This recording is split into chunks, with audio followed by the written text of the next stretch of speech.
Yes, this is it. This is the show. This is what we're doing. We're doing it. Are you serious? We're doing it.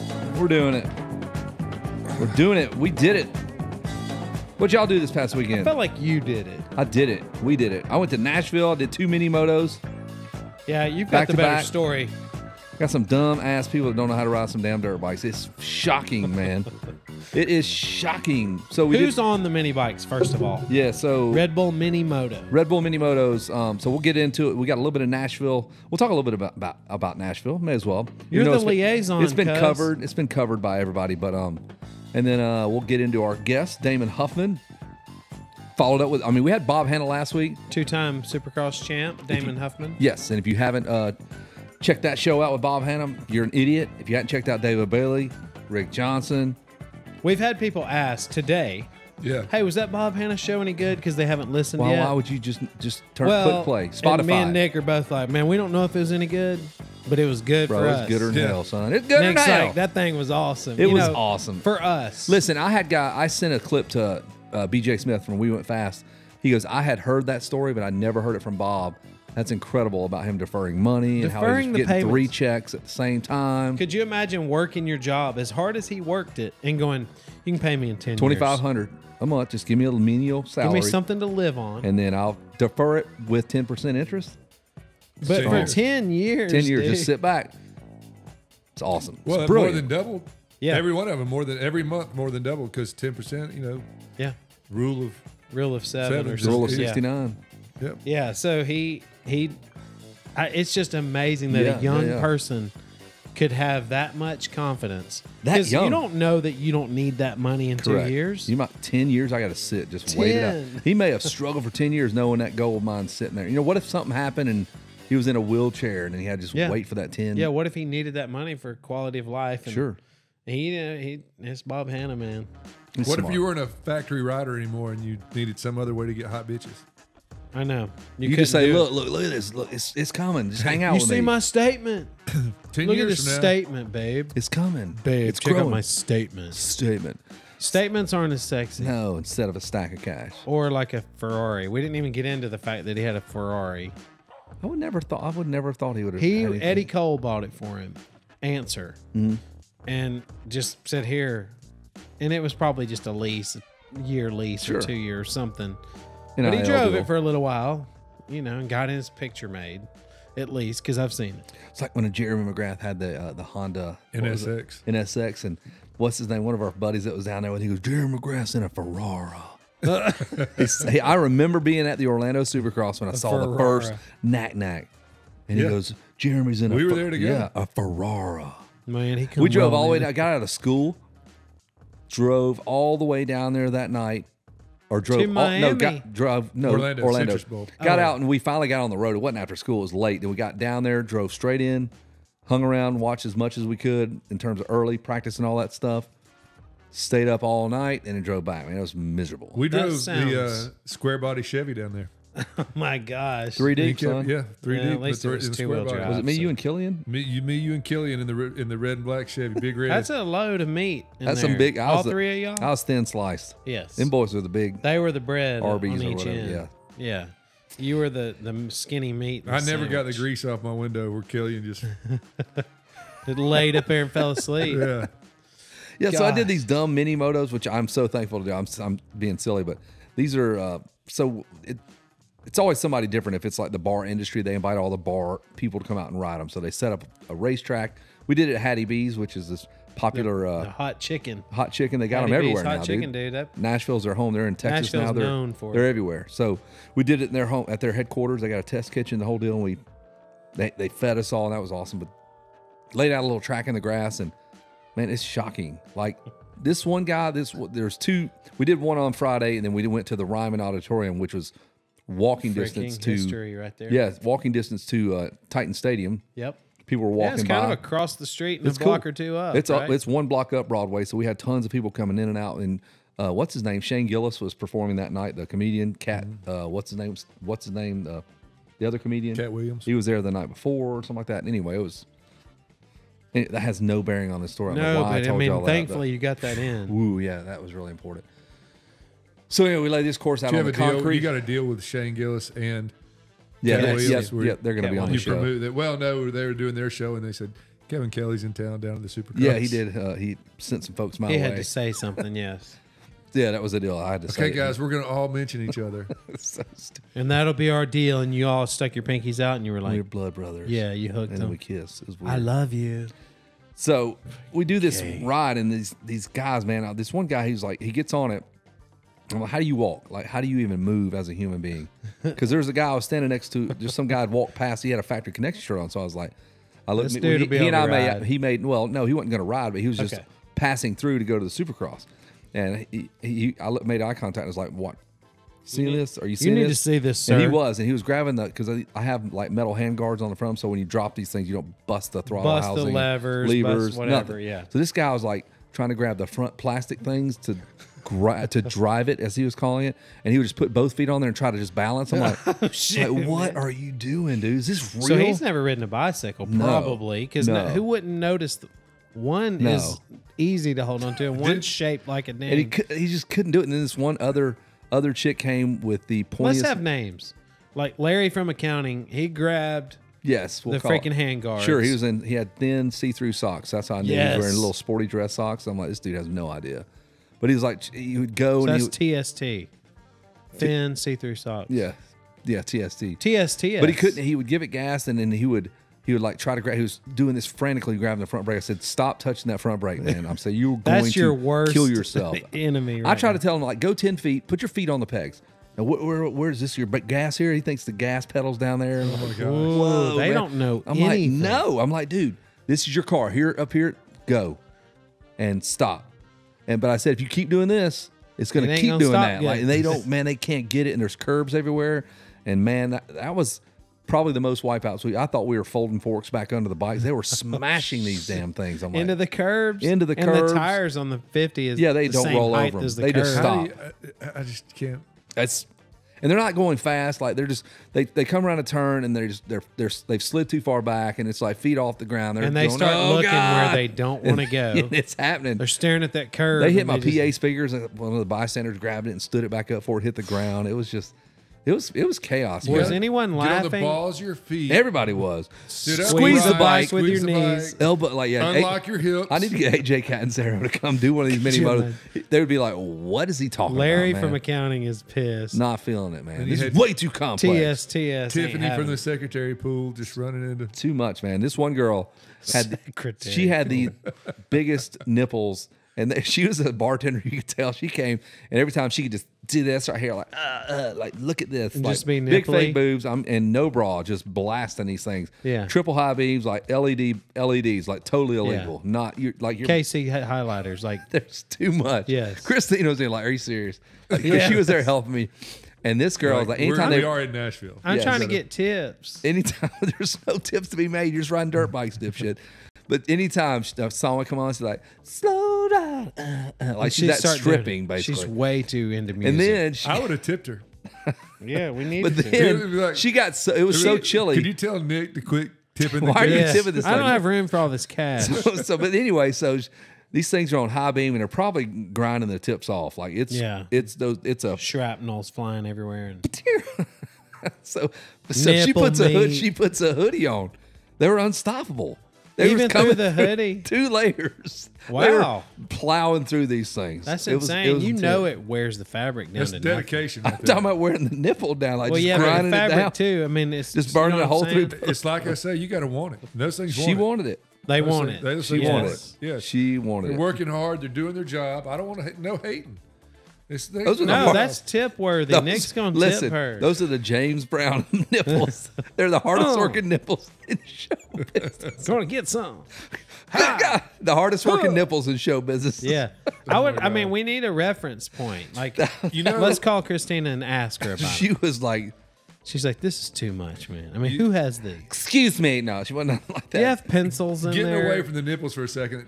The guy. Why would you do that? Why would you the guy possibly try to in drive this away from the nipples? Well, just See-through you said socks? something, see-through socks. Could you not pair those with the with the nipple guy? But Yeah, can't you wrap those around? whenever socks. somebody says drive a motorcycle, how many times in your life you heard somebody goes, oh, he drives a motorcycle. Oh, Yeah, when they you're say done. that, I'm like, this. Hey, clown what kind don't of know uniform anything. you buying from the Yeah. store? There are Fox? two things that people Costume. say when you're just like, oh my god, when they say drive a motorcycle. Oh, Oh, he for drives sure. a motorcycle. Racing suit. Or like a dude that calls it a motorbike. Or when he says, Over. "Hey, I'm supercrossing. I Yeah. think I'm doing It ain't Supercross." happening. Yeah, I'm going to Supercross. Nope. Yeah. Saw a few guys in jerseys. That's still a thing. I You don't know should why it's never- so frowned upon. Like It's frowned upon in our baseball, sports. I know baseball, awesome.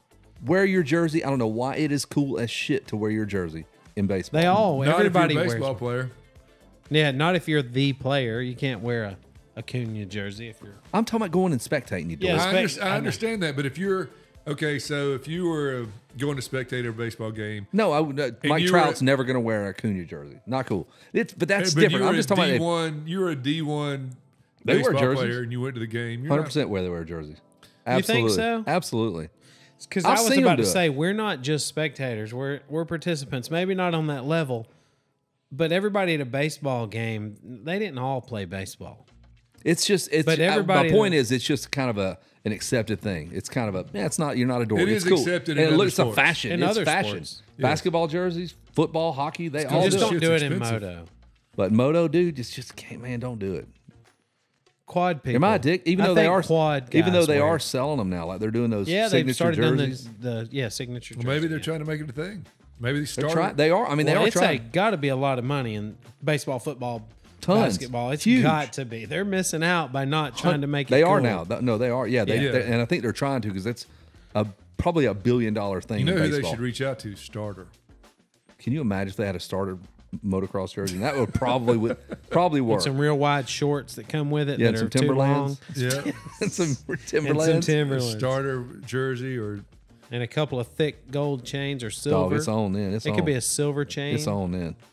I mean, hey, but we didn't laugh at the dude from In Living Color when In living color. in loving or not color. not no. living not in Living Color from Living Color when Yes. he wore Axo pants. The He wore bass player. pants. Homeboy wore pants. yeah, You'll still one see of the him. dancer dudes. No, the main dude was in some damn. He had some Alpine stars with silver fronts on the boots or something Was like Is that. this thought when they they're were dancing? No, that. We're talking about Look in living. my eyes, what do you? The Cult of Personality, the song. Cult of Personality. movie? Is this a movie? No, it's a No. song. Oh, that's the But the band. music video. The band Okay, is I thought called, we were talking about the show with Okay. Jim Carrey Yeah, and he the got- he- Wayans brothers. I'm sorry, it's Living Color. Living Okay. Color, and the song was Cult of Personality. COLOUR. Yeah, I sort of remember that. That's we probably sang What that on the do way home you from see? Day in the Dirt. That sounds like a song y'all would have played. It's a badass song. Yeah. And that dude, you know what it one is. guy Yeah, was wearing 100%. boots and the other guy was wearing like Axo pants. Something like that. Yeah. I don't remember that. And I thought it was cool. I was like, I think Gene Simmons Check wore a it flag out. jacket. He was Or wearing- HRP flag jacket. Really? No, I'm Did he have a warranty problem with his like Nick did? yeah. Somebody did mention that in the comments, like wanting to. They asked if y'all send him his $5. I've had people already ask me. We if we should send mail him $5. We are. $5, We the get- flyer. Listen, before we got it growing, we're compounding a little bit for him, but we're sending Yeah. him his money. It'll be $5 and. What if we only 15 cents. defer it for 10 days? Bob Hanna, anyway, on that last show, there was some startup money, and we talked about sending him $5. Anyway, the people that didn't, you're an idiot if you didn't watch that show. It's It was awesome. good. It wasn't not because of us. It was because of Bob. You could listen to Bob Hanna talk forever, and it didn't matter. I wonder. So I had this thought this week. What if we just put Bob Hanna in the middle of a grocery store and just let him start saying things like, "These freaking pansies wanting to play tiddlywinks," and all the things he said about RJ and Wardy. And Sure, it would work. what if he's just saying that to people at the grocery store? Does he still look like an icon or a legend? He might sound nutty.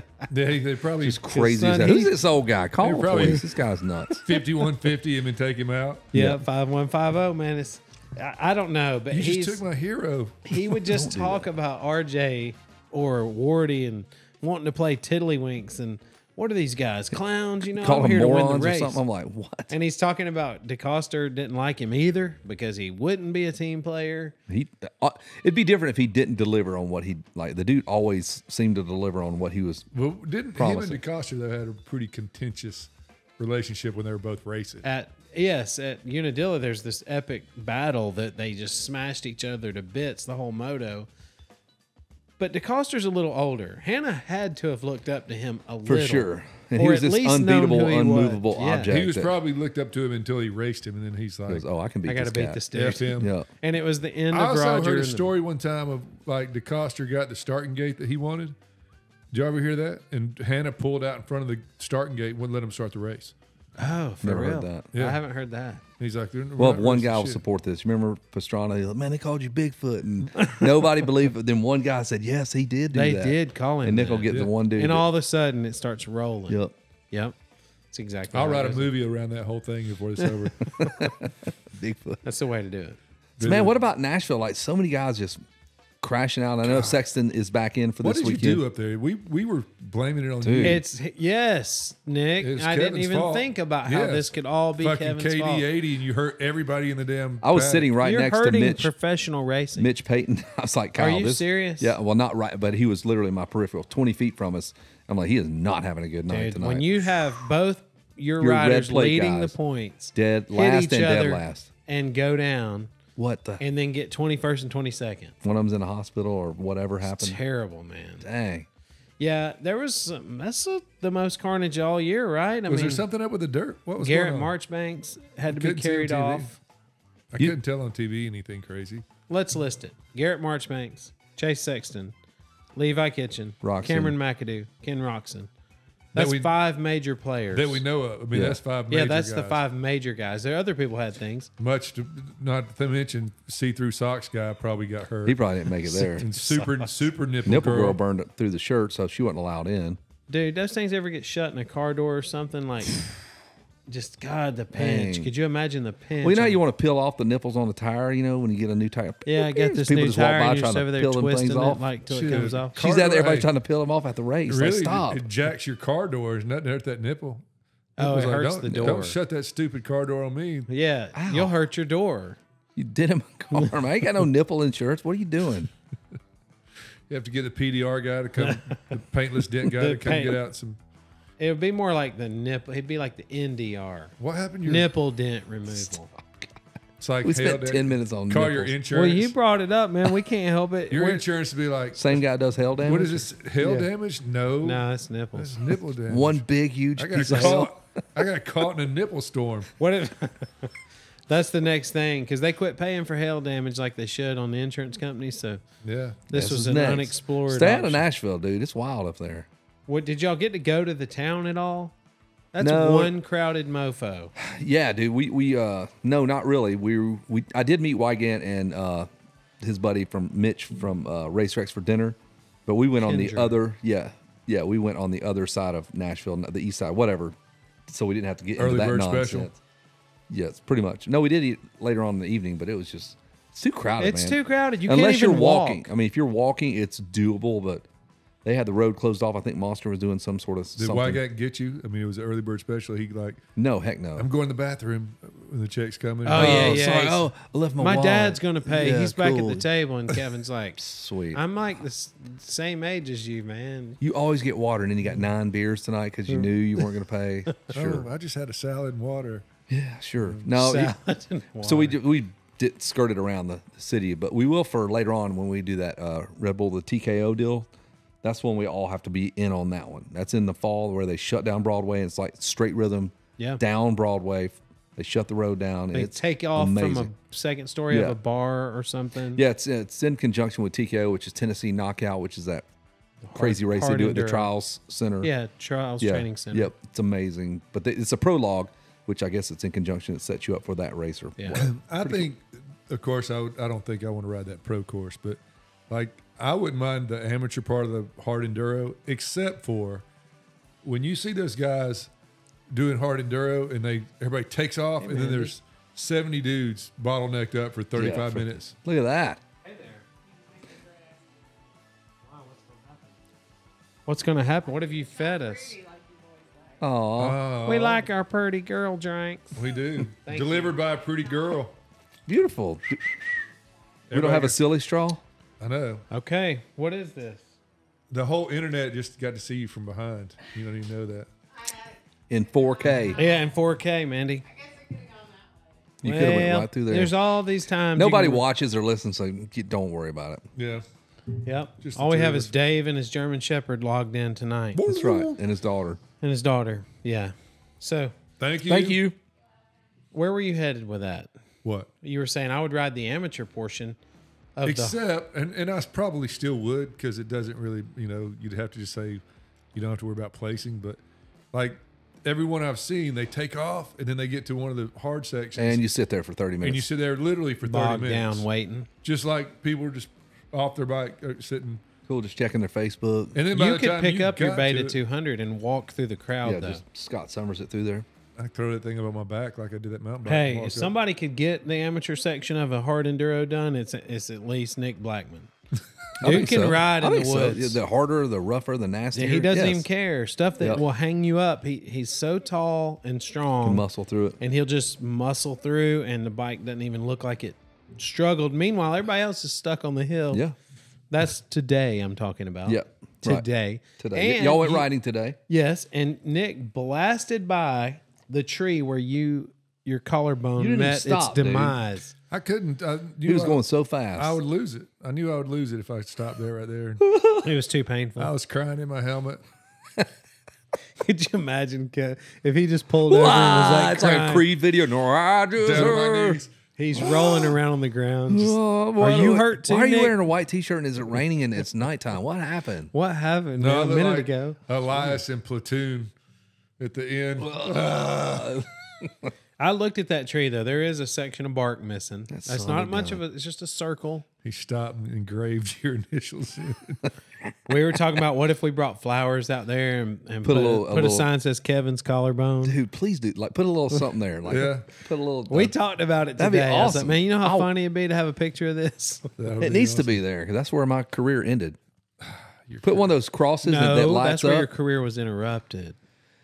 We'll see. It can't be over. Look at me. I got stitches in my arm, I know, 16 but of them, and I that happened- rode today. That happened because of the sun. That happened 4 days ago. Way to go, son. Thanks a lot, solar flares. Hey, I literally. He has skin cancer. Show There's me. a solar flare. Yeah, you want to see this? Remember that eclipse? See, don't look at it. Don't put your arm out your window. He was driving down the road and look at there. Well, that is from skin cancer, though. He had that removed, but we like to say it was during the solar eclipse. He hung his arm out the window. Yep, he's riding in the passenger side. It roasted it, dude. That You was the bad cannot stuff, have- though. You said it was melanoma. Yeah, it's I'm melanoma. glad They- you got in there. They freaked out. They're like, hey, we got to cut this out. And I'm like, okay. And they cut Let's it make out. sure we get it all. And they're like, oh, we did. And We're going dude, to put you under and you wake up. What's wrong? Where's my arm? why? Man, I it was, need it, my was, hands. it was all up in we you. just took everything It's to be growed safe. up in you. To be safe, we won't take no Insur- chances. Hey, insurance paid more if we took the whole arm. Yes, Yeah. we get way more money, sir. And we're Take trying to it- make it. We've take it- got It's a lot easier for us to Instead of just taking lock that it little off. spot, yeah. Yeah, we got to We're work around supposed to go to tendons and all Jamaica that. tomorrow. I It need was a some lot money. quicker. You're gonna heal a lot faster. Yeah. A lot easier on I us, didn't too. Our have to doctor, we didn't have the stitch good it or doctor. He's nothing. not good with all the little tendons and stuff. We He didn't have just chopped anybody. it. Yeah, we didn't have anybody do the sutures today. Our so- tendon guy wasn't here that day. So they just in there like, oh, They're like, man, yeah. And they Chop just saw! chop. Hey, Susie the Stitcher called in sick. What are we gonna do? Susie the Stitcher. Any of y'all do stitches? What do y'all think Hey, this is? Jack what- and Coke? Jack Coke. Larry the Lopper is here. We'll just lop that. The fucker. Lopper. They call Susie the Stitcher or Larry I the ain't down with Lopper. I either want one of them. Susie the Stitcher. Susie the Stitcher did this. Somebody call Susie and see. What's up with? Are those stitches? Are they inside or what? They're outside. It is gnarly looking. It sticks up. I'm scared, but the part that's healed is healed nice and straight. I don't think I'll have much of a scar. The problem I have with the whole scar that you're gonna have is if they were gonna looks do cool, that. man. No, if they were gonna do that, they should have went ahead and stitched around in a horseshoe, so you could have said from that side, so you could have claimed it was a shark bite. God dang, God dang shark great bite. white, man. I was out there at New Smyrna Beach. I'm Up there telling at you, Lake Atworth. And a great white come up. Come up there, Lake Atworth. Let me Atworth. tell you, I always said if you were Weed Owie. and this is we're People gonna might pay up to have a cool they scar. would. I think you could have a business doing that. This would be listen. We I will put get to some Damon Huffman, I promise. No, right now we're talking So- custom scars. This is like the most sexist show. We've already talked about nipples. Now I'm going to talk about how you could get girls, right? It wasn't my nipples. I'm just telling you. If you want to what get I It's just girls, saw. something that It's an happened. observation. if you want to get girls and you didn't have all this, right? Yeah, say you're on this side. If you're over here, say like you're if you not look over like there. John Yes, you look like this. or me, you need all the help you So can get. at that point, Would you lose an arm for it? Or no, you just have to go fishing, right? You go fishing, you get it, catch a shark, kill the shark, all right, right? Okay. Then the mouth on your thigh. Yep. And then have your buddy Whack it with a hammer. Smash it one good time. And so you have a big horseshoe scar on your forearm. Where all them teeth the dug forearm, in. yes. Everybody's got to be in agreement. There's 2 people. We can't have 3, 4. It's you and another dude. And you just because this story's got to Small stay crowd, tight. right? Yes. Keep it tight. And so then whenever you're at a bar, then you're wearing shorts, they're like, oh my God. What happened? God, dude, what happened? And then me and you were having this little disagreement. I'm like, he's lying. I helped him put that son of a bitch I there. hit that shark with a hammer when he put it around be his like, leg. I got bit by a shark, and you know how everybody says it's your time to go? It wasn't my beat that time. son. that day. God just decided it was that shark's time to go, and I kicked his ass. It wasn't my time. It was the shark's time. And He so was your forearm would have confused. been a good one because you could say he tried to bite me, and he bit down. Oh, it'd have been a perfect place. He bit down on this forearm, and I beat his ass with my other Hey, hand. I come across with a Did y'all left. look at? Did y'all watch any Bob Hanna videos like before or after, like the Daytona not Supercross when right he was on a before Honda it. and he battled it out? God Almighty, it must have A been little 86. muddy? Tad bit muddy, but him and Daytime program right it was there. daytime. Oh my 86, God, they went across the hardcore road, Daytona. Yes. back over the concrete, hauling ass into some whoops. You haul ass, you're like parallel with the main straightaway, hang a left into a sweeper, across the road, skidding out into a set of whoops. Because it's got sandy stuff on top of the pavement, right? They were hauling so much ass. That was before they even had like lawn blowers. They weren't blowing that track off. No. Oh, good. No. This is Gary Bailey This design. is you get what you get, and track. it would like they would drag their brakes, and it would hit this wall of asphalt because they kept digging out and go. Oh, boom. I've seen that. 100%. I know that clip. Unbelievable, Yes. man! And the track was so squishy and awesome. Funny thing is, when you watch, like, you have people watch a video like the old videos or the old Supercross videos, and they're like, man, they just look like they're going so slow. They're not. Not certain people don't. That's just the track because they were going as fast as that machine and the track would Yeah, allow. Yeah, there's always these debates like, man, these guys today would whatever. I'm telling you right now, if you went back in time, you could I mean, there's some generational talents that would be fabulous, but I promise you, the most elite dudes would take that ass whooping and they'd go back to the drawing board and they'd be Yes. like, what is that motherfucker doing? They would still be elite. And it would take them a little while. And they'd be elite, though. What They if you would could come- go back in time and get Marty Tripes and drop him off at Alden's Yeah. I mean, or PT Solutions, say, Chop a little bit of weight off here. right.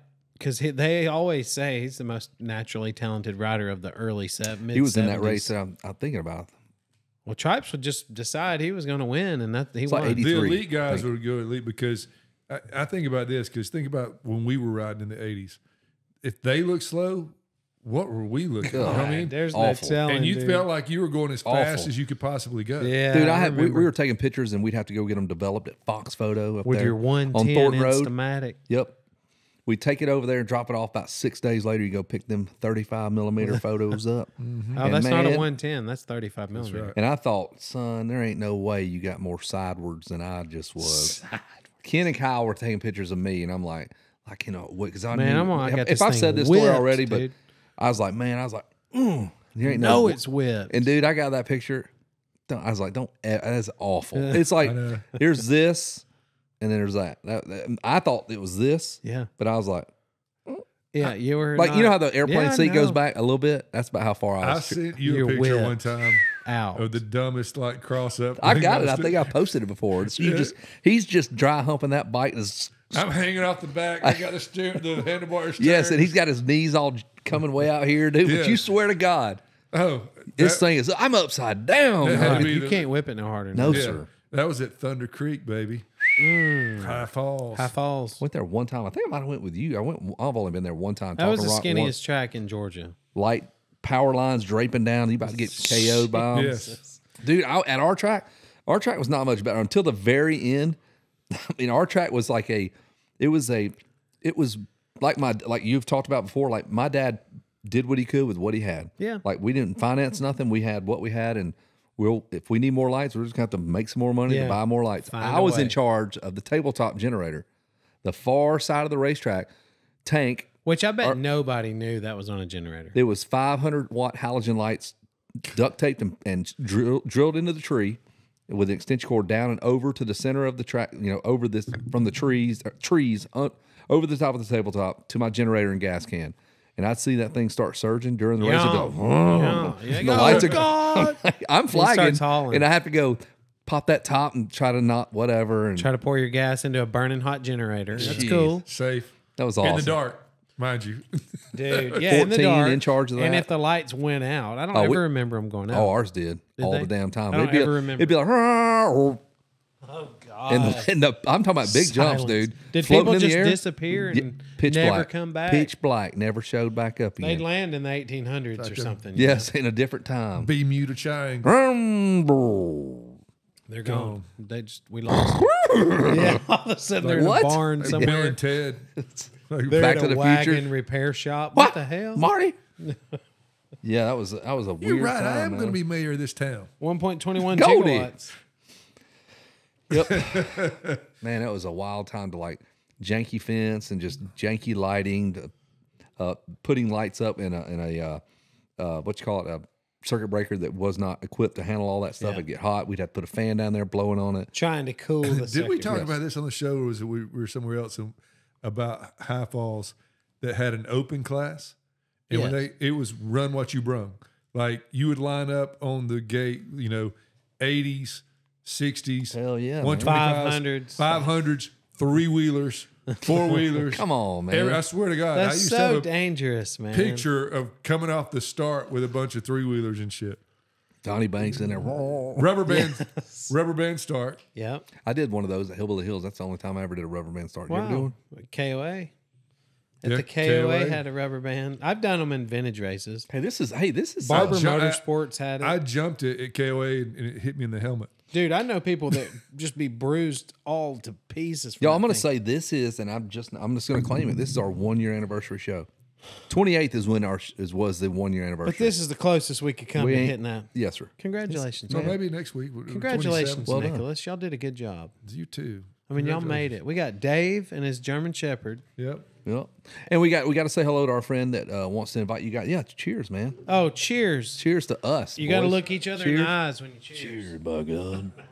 Good job. That's so Stop stupid. looking at my crotch. Kevin, I just had you look at my eyes, so your eyes, I'd get a second to catch a glimpse.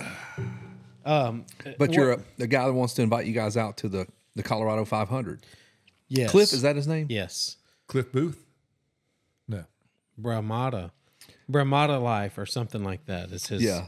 Clothing. His clothing something like that. I group. haven't So- done any So it research. sounds like we're going to Colorado 500. So, and that's a cool event. It's a fundraiser basically for Colorado's trail system. And I had signed up to go during the COVID year, and I gave Blair Blair Hare on my spot.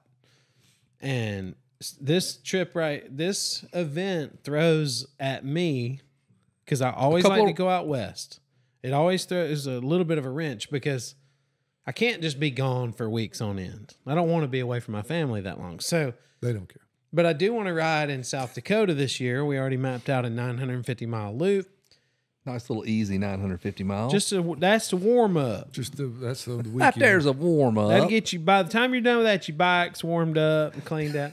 Got that ring set settled in there. But if we're going to go to Seated. Colorado, I really need to go to, say, the Colorado 500 and ride it, and then fly home. Leave the truck, and it needs to already be loaded. Hey, for Cliff, the- this is where you step in. John may need a place to Cliff, park his I vehicle. need a place to park. I don't think preferably that's a big ask. I hope not. truck and a trailer. It's not bad. 700 Cliff. foot long. Back it down, man. We're not asking for the world. Calm down. We just need a place You to can park. park it at Stevie Nicks' house.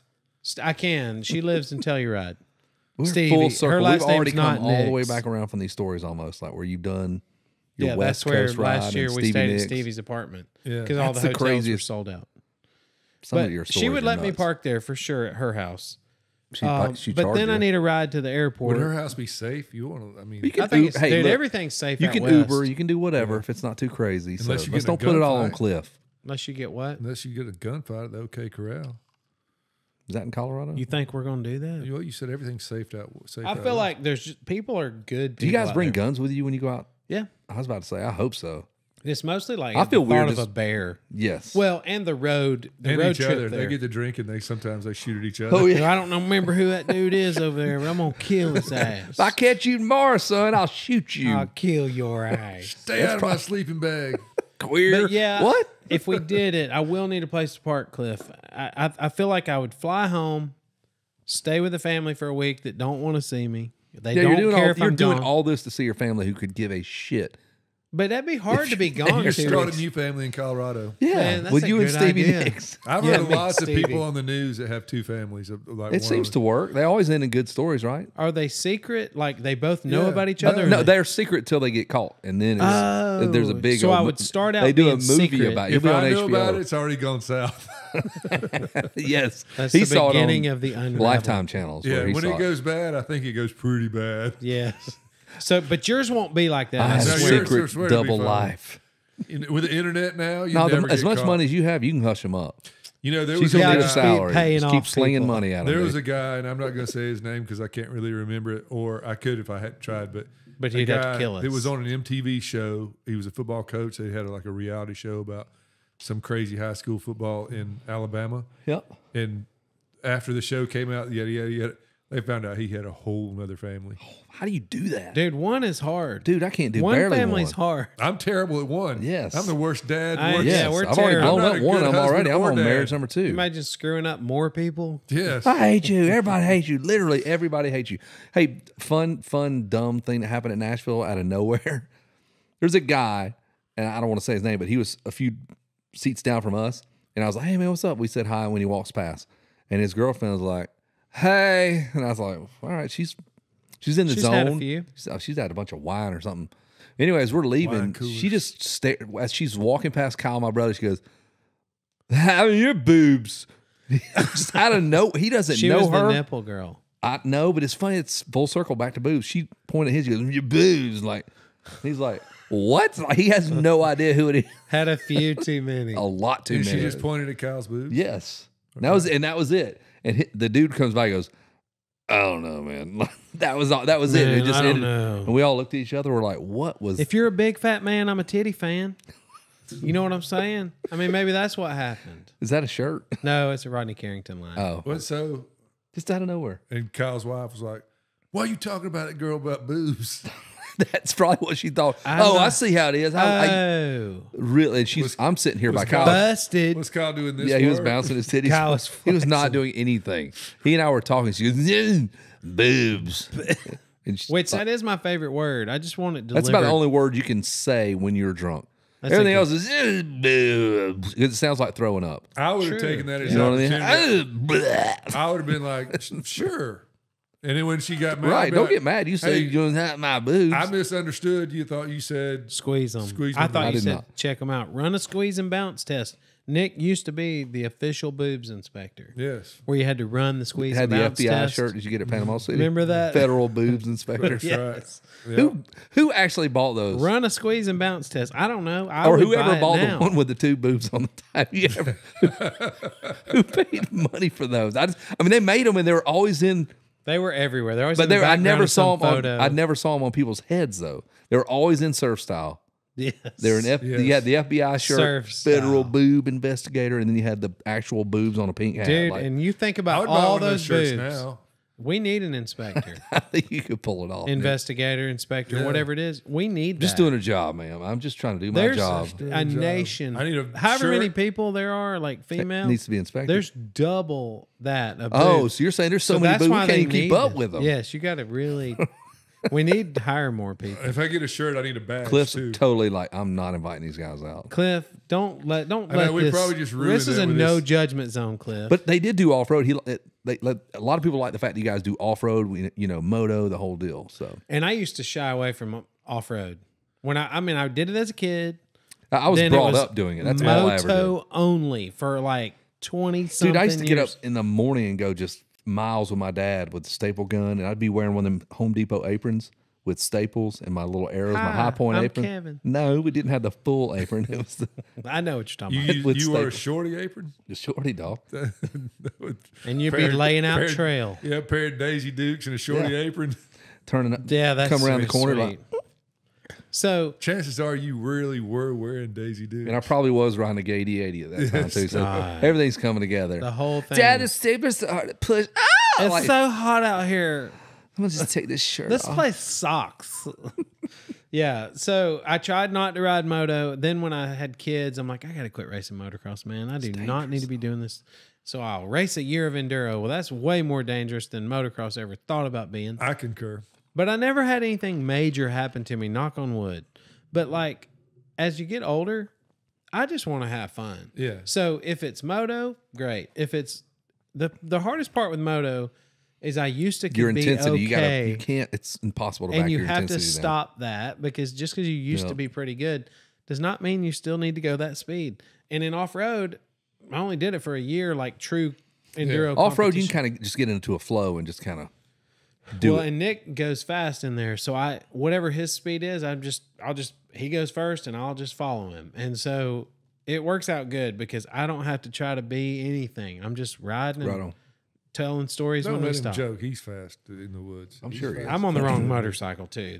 Mine's a 500. A Gold Wing is just. I mean, I know you want to put miles on but that there's thing. so much storage, man. I got Yeti coolers. I got a full set of clothes. In Stop there. had a picnic. I'm selling that Gold Wing. They cooked out. It takes up the same amount of space as a a go-kart. Honda Civic. It's got the same motor. It as a Honda does, Civic. yeah. 1600. It's a 1.6 1.6 liter. Yeah. So dumb. What you gonna do with it? Sell it. That thing is huge. Rhett's been riding it around. He looks like We had perfect on it. Does he? He rides that thing? Yeah, he rides it all the I time. mean, That is You so can't not a even- 20-year-old bike. He doesn't think it is, but he thinks it's funny. So he That's rides awesome. it. No, You I can't get even it. tell he's on it. He's so Is that bike? Is that just- autonomous? What? He plays the Eagles though, because you know when you crank it, Yes. the Eagle, so he just instead of turning them down a little, cranks it up. He leaves them wide. Did you say that cassette's stuck in there? Or It's, something? it's stuck, and you can turn it off. Can you turn it to radio? But when you turn it off and hit a bump, then it starts. No, I've never tried. It just plays the Eagles. It'll just be cruising. When Such a you'll turn it lovely off and then day. it kicks back on Oh, when you hit a bump, and I'm like, This is might as well just embrace It's like it. dude. 16 or whatever That's that. awesome. Welcome Christine to the or Hotel whatever. California. You know what I'm saying? Just, Christine. so Colorado 500. Let's button that thought up. It's a great event. We already know it's a great event because So- of Frank Mann Jr. He told me everything. Is he going? Frank I think Mann he's Jr.? the ambassador of it this year. I think that he's like got something, kind of impressive. Yeah. So I'm not that an means. ambassador or nothing. well, But- he's very I want impressive. to be an ambassador. Okay, so we I go. wanna be the ambassador we to get Palm there. County. We ride. King. So you ride 100 miles a day for 5 days. I would say approximately. I mean, Okay. yeah. All right. And it ain't all On a just road bicycle. hardcore It's all trails. bicycles. It's not motorcycles. Don't get bicycles. Yeah, you got to pedal 500 It's a miles century in 5 a day. days. Awesome. But okay. But you always end up in a hotel. There's usually like a cool it guest sounds speaker. like every other weekend. What? Yeah, that's Whoa. right. They're just not on Fulton Industrial. Yeah. So, With Stevie By the Nicks. airport. but they take care of you, and like there's good speakers. Like they'll have some famous folks Bugs, come and speak. Peavies. Yeah, Yes. like JBL. kicker, and it seems like a super fun event. And you're in cool Colorado towns. Like the year I was going to go, it was like Uray, Crested Butte, Telluride. I think was the three. So I saw that Ricky Brabick and Johnny Campbell are going to be like. That'll be Grant the Marshall's- guest speakers. They'll speak. They'll tell. And you got to stories. go their pace. So they get after it. 100 miles in Dude. about 2 hours. He can do it. Those- If it's off road, Nick can handle it. Those dudes get down. I son. can't do that. What were we talking about? Braybeck? He won Paris to Dakar. He's nasty. He's gnarly. Well, he's going like 120. What was it? It was some 117 or some Yeah, number something. through the desert. And this ain't like the track they're used to. No, it just. Hey, let us know if you need a refill there, Kevin. No. So yeah, sure? they're like You hauling okay? ass, and then the My desert dad just used to do that. drops away. You know what I mean? Like those guys are cool. Crazy. Dang it. Yeah, they're crazy. I don't want to go that fast. I just No. want to have fun on my motorcycle. I want to have camping time. I want Dave to ruin And you more want some of- bacon. I'm a little concerned because I'm still that Beta, which is what I would take out there, is a carbureted bike, Carbureted. and so Why do you say it like that? Because he's from the South, He's son. carbureted, Boy, man. my what do you carburation. say? Carbureted? Carburetor. Carbureted? Man, I need carbureted, That's man. like carburetor. I need tight. My carburetor. Carbureted. You got to hear Carbureted. Jared say that when he's doing his little bit. Yeah. Man, they were carbureted on that thing. Suck a carburetor. So it's carbureted, and you will have to change the You jetting. sound like you're from a different country Kevin now. knows about Mammoth and all them 125 sitting over there getting jetted. so I'm gonna have to. You would have to jet it. I wonder if you just change it. What? I bet you can find the setting and have, Hey, can we ask everybody that's listening to hit us up on Instagram if you know of a place to rent motorcycles for Mammoth? If you guys in fact do that, we're not afraid to fly on an airplane. If that's I know. what So you're trying to get he's at. trying to figure out if you guys just get I one bike think we go to Mammoth and yes. ride different classes. We ride Same different bike. classes. We need if we can rent one rent bike one or bike. 2 bikes. Or buy one bike and sell I it. like one bike, and then you wear one pants leg, and I wear the other. Get points for both classes. Yeah, Ride no, double. we do need a motorcycle if we're going to do it. I'll go. And then In fact, I say my we race. family is out of town that weekend that the vets race at Mammoth, so it'd be an easy one for me. Well, I And can then go, fly but them I in would and just hang soon take Steph and spend the week out there while That's we're cool. there. That way I can be like a Listen third to all your wheel. travels, man. What else would you guys We're do? gonna we're gonna snow ski too, bro. Mountain biking. Bear wrestling. Man, and then we'll head down to Missouri somewhere and find a swamp and get a gator. Yes, right. Tie it all together. Today was a livestock or Animal infested. yes. So It was like a farm tour. on the way in the place. There's a donkey on the loose. There was also a cow when I Yeah, came so through. I almost hit a donkey and a cow. I saw like 6 deer. Then there were chickens walking around. The chickens just come right up to our feet. Who did and this just the whole time stand during there. the Damon Huffman interview? Say what now? We hey, can't hear you. Well, there was a hen and then the most beautiful cock you've ever seen. The cock was huge. Of course. The That tip thing was was real red, you know, it was like Smooth irritated. and and- had- You yeah. know Matt Myers, don't you? yeah. So the His reason dad's Raceway Jimmy Myers. the reason I even bring that up, I know Jimmy too. They do carpet works for Yeah. Cobb Fire, but so Myers went out to my track to Mars. drop. Myers went out to my track to drop some stuff off, and I was him and Blaine, 2 guys that work at the fire department. He goes, "Your dad was out there," and he goes, "He just started doing this with his cup. He was swirling it around, and he goes, next thing I know, I'm working for him." He goes, I didn't it was like a magic Yes, he just like potion. put me under a spell to be like, When he spins it, It was like the movie. "You're gonna go get those fence posts. Did you I'm ever gonna, see the movie Get Out? I'm gonna get That's those how fence they got posts." the people that are hypnotized. She would stir her coffee. Tink, tink, tink, so tink, when or King tea. would do that, the aroma would rise up in a just small whatever cloud. this spell. But that now there was a thing after that. I just remember watching my dad. He'd be put some water on that track. the same guy. Yes, that, sir, Dad. I'll water the track. The same guy that said that the reason we stopped like eating on the show. He's gonna hate me again. I just fixed all that. I'm gonna kill This Dad. there's a reason for it though. This is my dad. He's this is an giving a spell. homage because he told me the one time when he stopped drinking beer. I quit drinking. He did. He goes, "I stopped The drinking one beer." time. No, he goes, "I stopped drinking beer," and I'm like, "What? What happened?" He goes, "Started drinking scotch." Switched to liquor. I'm like, "There you go." He would drink that damn Canadian Mist, Yeah. which is in a plastic gallon jug, basically just a milk jug. Want a beer? 7:30 in the morning. One time Scotch. my brother was fishing and he goes, "Man, ever since I quit drinking," and he's trying to tell me some story and he saw the look on my face.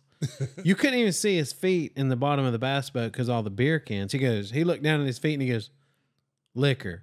Ever since I quit drinking liquor." Oh, okay. I'm like, "Oh my God." So he went the other way. He went Right. to beer. Your dad went away from beer. Yep.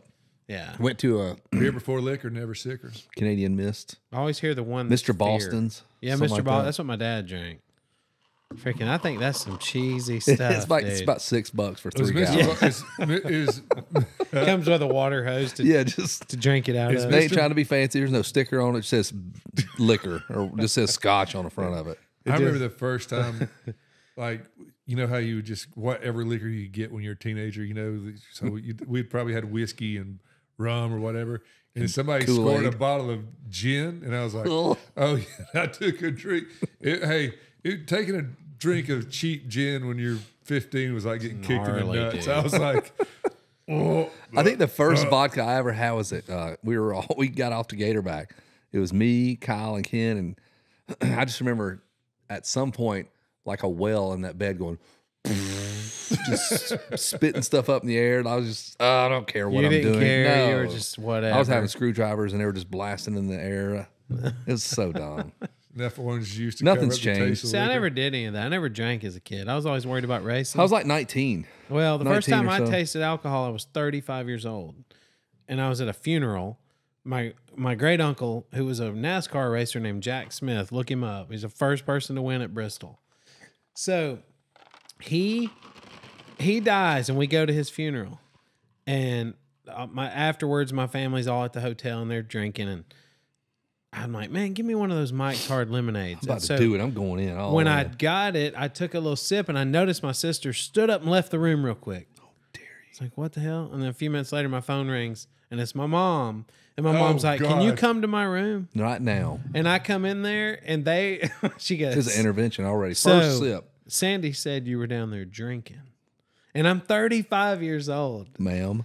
Oh, so I could not take them seriously because I was like, I just drank like one Mike's Hard Lemonade, man. Settle down. I wouldn't drink in front of my mother today. Yeah, my mom wasn't in the room. My sister was. And I thought, okay, maybe It took me a while before I would with my dad. I think 23, 4, 5. Yeah. I would have a drink in front of my dad. Although other people that were 17-year-old kids that lived out in Bremen would come up and crush beers with my dad. They were 10 years younger than me. That's so crazy. And they would just, my dad would hang out with these, 18-year-old you know what boys. he would do? He'd take that cup.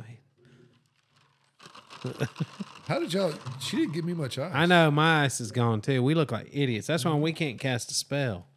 Kevin's See, got us all if we had the ice, we'd cast a spell. My dad did that to everybody. His hypnotized. buddies would come, and next thing you know, they're on the end of a hose just watering on a big Man, you better Saturday, water Sunday it down. race. Yeah. Well, I'll help you, King. Like he's got all his like 3 I'll different help buddies you. that were teachers in the Cobb County School District out It there was, watering the track. What school Abe. did he principal at? Was it South South Cobb? Cobb and Yeah. Wheels Okay. or Wheeler, Wheel- those two all right. schools. Yeah, I know for sure South Cobb. Yeah, I've he got, did South Cobb. It was probably Wheels. Wonder what year's on the wheels. I've got the yearbook at my house. My sister was Flat- class of flat- 79 at Wheels. Nah, he was already in the motorcycle business by then. Was he? But it was flat top. King Kelly, vice principal. Taught golf, took him to the state championship in girls basketball. Because you know how taught golf Taught golf and history. and took them to the state History, championship too. in basketball. yeah, Because you know when there's no way to get better at your basketball game. and golf. Swing at golf clubs. Yep.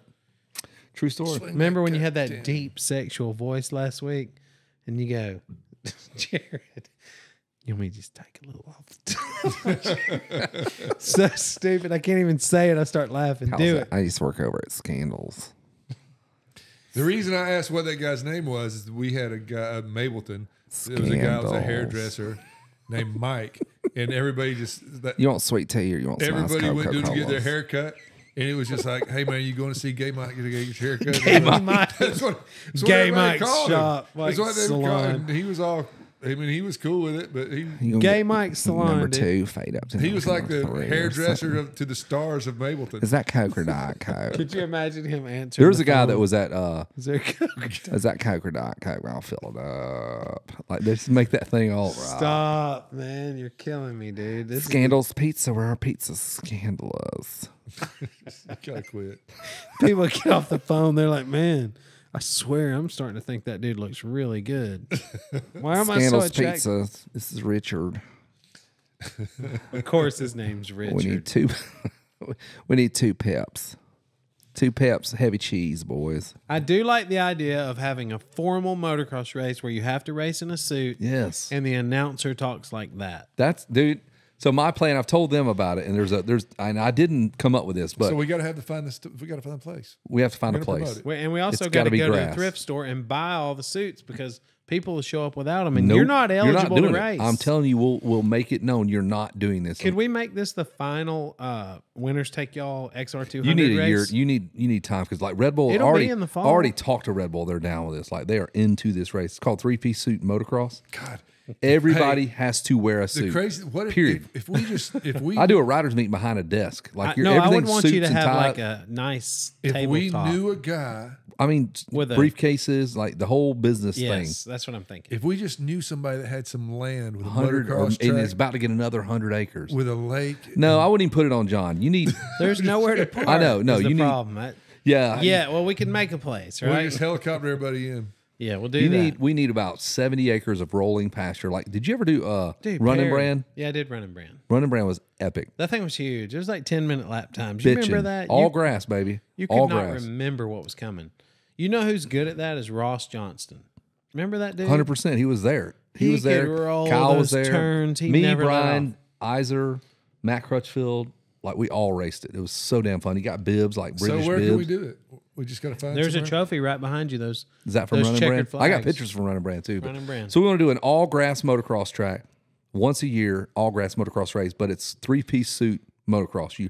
Everybody wears suits from the time you pull up. We have music that night. Everybody's still jamming out I in want suits. waiters like coming up while you're in staging, holding a tray of Sure. of flute glasses, but water in them. Would you like some champagne? this is the most You like some classy, champagne? elegant motocross race, but it's, the visual of everybody riding in suits is just so Be dumb. funny. It's so good. Everybody signing you up. You're behind like some business desk, like a crappy. But you can't let them sign up unless they have their suit on Not already. happening. Can I Not wear a happening. wedding dress like Dennis Rodman? Somebody's got to be the girl, right? Nick's Yeah, like, I'll oh my wear God, a- all these men are here for me. Gosh. But everybody's Bob dressed up. Hanna It's wore just- a dress. Don't make fun of me. Yeah, he almost got hooked up at Unadilla. let's see if These I can dudes are call like, man, Damon look at Huffman. this chick. You can play music first. That seems to be your trick to the trade. I don't think it's gonna work. But Scandals. That would be a fun race, especially if you had. We could do mini moto at night. Yes. I would want to do like a hill climb, because man, there's so many ideas that I borrowed from other places, like a pit bike hill climb with string lights up the hill, and then Big killer. at the Barber, not Barber, but yeah, at Barber, the small bore, they have a mariachi band in the middle of this 50cc race in the woods for no reason. They're 3 miles in the back of the woods, and I'm talking about full dress. So I've got a mariachi band that can play any song you want to hear mariachi style, and they're all Mexican dudes. They wear these white suits. What's it cost to get them to come out? It's like $1,000. I mean, it's not cheap. It's but cost of doing business. It's worth it. It would though. look epic. Because when they play Sweet It's Home ridiculous. Alabama, Everything's got to be ridiculous. mariachi style. That's amazing. Dude, I'm like, this is incredible. I got a video I could show you. See, just all the little stuff like that. It would be just it wouldn't be another race. Like it's an event you have to do, and the suits are dumb. Like I get it, but that's why it's going to be. But that's why it'll nobody's work. going to bring their suit. This is why I think we're going to the you'd thrift bring your store. shit. Everybody would just have to go to the thrift store and buy. You got to do it. It's I just want the most what there is. Do 70s. not come if you're You not going to can't wear a race. suit. We're not gonna Not allow it. happening. I will turn you around. I don't want to even make money. I want it to just look amazing, be silly. If you break even, awesome. Yeah. That'd be amazing. The I visual like of it. that. I like the mariachi band. You had me at that. uphill food trucks. food truck, music, a band at night, the mariachi band in the middle of the racetrack, the hill climb at night for about an Middle hour. of the track, dude. Seriously, it's dumb as hell looking at when you see it. These dudes are all on 50s riding through the woods, and you come up on a mariachi band. Freaking solid. It You looks, won't forget that. No, it's awesome. Never. I would like to just have a mariachi band to follow me around. Yeah. And they could write their own music as Nick's life Yeah. unfolds. Yep, just my theme music. All right, Yeah. let's call Damon Huffman. My phone probably won't work now. Out of Sangus, California. Is that really where he's from? Riding San the Clemente number- now. Yeah, maybe now, but when Damon whoa, hey, when Huffman. he was a kid, he was a Sangus, California. Sangus Sangus. from Sangus, California. It ain't gonna ring, dude. Damon Huffman. See, didn't do Riding it. the I don't remember what his number was. That first year he won the 125. The next year it was one. That's hey, you're exactly right, Nick. That's a good memory, man. Yeah. I am so sick of this phone, dude. Where's Just it played there? music. Why don't you go to Scandals Pizza and see if the Wi-Fi works? Do you have the Wi-Fi code for Sandals? Scandals? I restart my phone. I've got the thing. The dude goes, buy the thing, the whatever, and I bought the little thing that comes out of my phone because these don't have audio jacks anymore, which is the stupidest thing ever. Yeah, not everybody is just technologically sound. Well, iPhones got rid of their I know. Avis And then so won't do plug Androids. in. It's all obnoxious. dumb. So we got to find a place to have this race. But Perry, rolling there's a hill, place in Perry Donnie Banks can hook you up with. It's an orchard. It's got a lake. It's beautiful. They have grass races there every couple of years. Was it a motocross race before? It was. It wasn't it's Pecan a Valley, was it? vintage- Yeah, it's like no, it ain't that. No, Because that's what's a the real name used to track. run it? Yeah. This Okay. is somebody's pasture. That's all And they we go need. out there with some stakes. And I would love mark to it just out. work your way through the trees, the whole deal. Yeah, It'd be he has beautiful. that. Oh, So one time we raced there and we said, hey, let's just cut the track the whole time. And every time you cut the track and get in front, just be like fist pumping and acting like you really just passed I'm everybody. the best ever. And so we did it, and everybody was cutting the track. I mean, whoever got to the front, the dude in last would cut something, and he'd be winning. Talk And amongst we're like yourself. this right here, we're raising a mortal Cain out on the track about how pumped we are because I'm in front.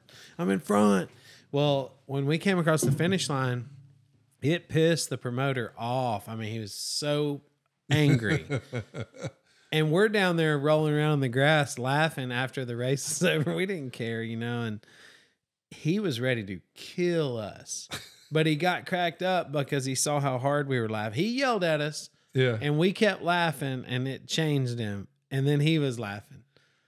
He's like, you boys ain't getting my trophies. Not after that. That's a disgrace. I'm like, it wasn't a disgrace. It was hilarious because we kept celebrating big time. Cheaters, pants on fire. Yes. Well, no, there's nobody's pants caught on fire. That was the race I made Rhett race a XR75, and all them old dudes were like, yeah, man, it's amazing. Look at that kid on that. Oh, it brings back so many memories, you know. And Rhett comes by wide open with his thumb pointing down. That's hilarious. This motorcycle sucks. He's like, please don't make me ride that piece of junk. It ran perfect, but it's an old motorcycle. Yeah. They do not ride good. So if you had a 3-piece suits, grass track, mariachi band, you'd have to have. He wants string lights, so undoubtedly there's trees everywhere. Yeah, you'd want to have a band at night. A good band. Yeah. Leonard Skinner. We could lose 50 to 80,000 on this deal pretty quickly there, Kev. We hired Bon Jovi. Kevin's like, I don't care. Yeah, well, we had to have a band, so we hired Bon Jovi. What just happened while I was gone, man? Man, Can't be doing that. The budget got blowed to smithereens. What's it cost? Can we get Vanilla Ice there too? Robbie Van Winkle's son. He's a dirt biker. He'd come. He's to probably wear a got suit, dog. I bet he's got a suit. I bet he's got a suit. He could wear that shit from the video. We'd let him get by with that. Those pants. Yeah, the American. big He does saggy- like a vandal. Yeah, he does. Buys pizza from Scandal. Scandals. I rock a mic like a vandal. Buy my pizza from Scandal. I've always wanted to announce a race like that. Y'all These exhales, man. get your trophies over there. They got them ready, okay? We had one. It was like Jared had. It was part of his bit. It's like a gay hairdresser. I'm gonna take just a little bit off the top, okay? And the way Jared does his little. If you can't get Damon Huffman on the phone, let's call Jared and get him to do that. I'd like to hear it. We could call Jared. We should. You know what I mean? After we're done with this, just for the hell of it. 1 hour. You better let him know. I'll let him know. And have him answer the phone. Scandals. Scandals pizza. Jared, what are you doing, Sugar Britches? Where are pizzas? Scandalous. All right, let's try it again. We're gonna do. Kevin, So we were at Perry how Mountain. many weeks? No, we're good. I just want to make sure I was hooked up. Perry Mountain. I swear to God, I'm gonna get this I right. think I'm we going to talked get that about, piece. Like the Sugar Balls graphics on the bike. We got a lot of. We're back. And Hannah, sugar ball. No, there's two of them. Ball? Hannah still referenced me as to Hey there. Hey, Damon, how's it going, man? Sorry, I am so technologically not skilled that I couldn't figure out how to make my phone work. Oh, no worries. All right, so first things first, are you still a police officer? I am. Yes, I am. All right. Are you a motorcycle police officer? Yes, that's the only thing I can do, man. Right. Lock people up and haul ass on a bike. Yeah. Like, do you ever tell your buddies, like whoever your Poncherello or whoever your partner is, you like, look, don't follow me, John Baker. John Baker. You cannot keep up with me, Ah, so don't even try it. well, you know what's funny? We do have an officer at our station that resembles Poncherello a lot, Yes. Yes. and he loves it. He loves it. But you know what? I'm kind of I'm the guy. I only ride fast when I'm like leaving work. Get me the hell out of here. I'm done. But during my shift, I'm in no hurry. I'm here for 10 hours. That's right. I'm taking my time, and it's so dangerous Shoot you. that I'm kind of the guy telling people, you know, hey man, maybe don't fly down the gutter lane that fast, or you know, maybe when we're on the freeway, don't hop in the bus lane doing 90 by the platform. I don't know. I'm kind of I'm hyper aware of everything around me when Dude. I'm on duty. Have you ever employed any of your like straight up motocross and supercross skills? Like you're about to hit some crazy ditch, you're like, raw, off the front end. 800-pound motorcycle.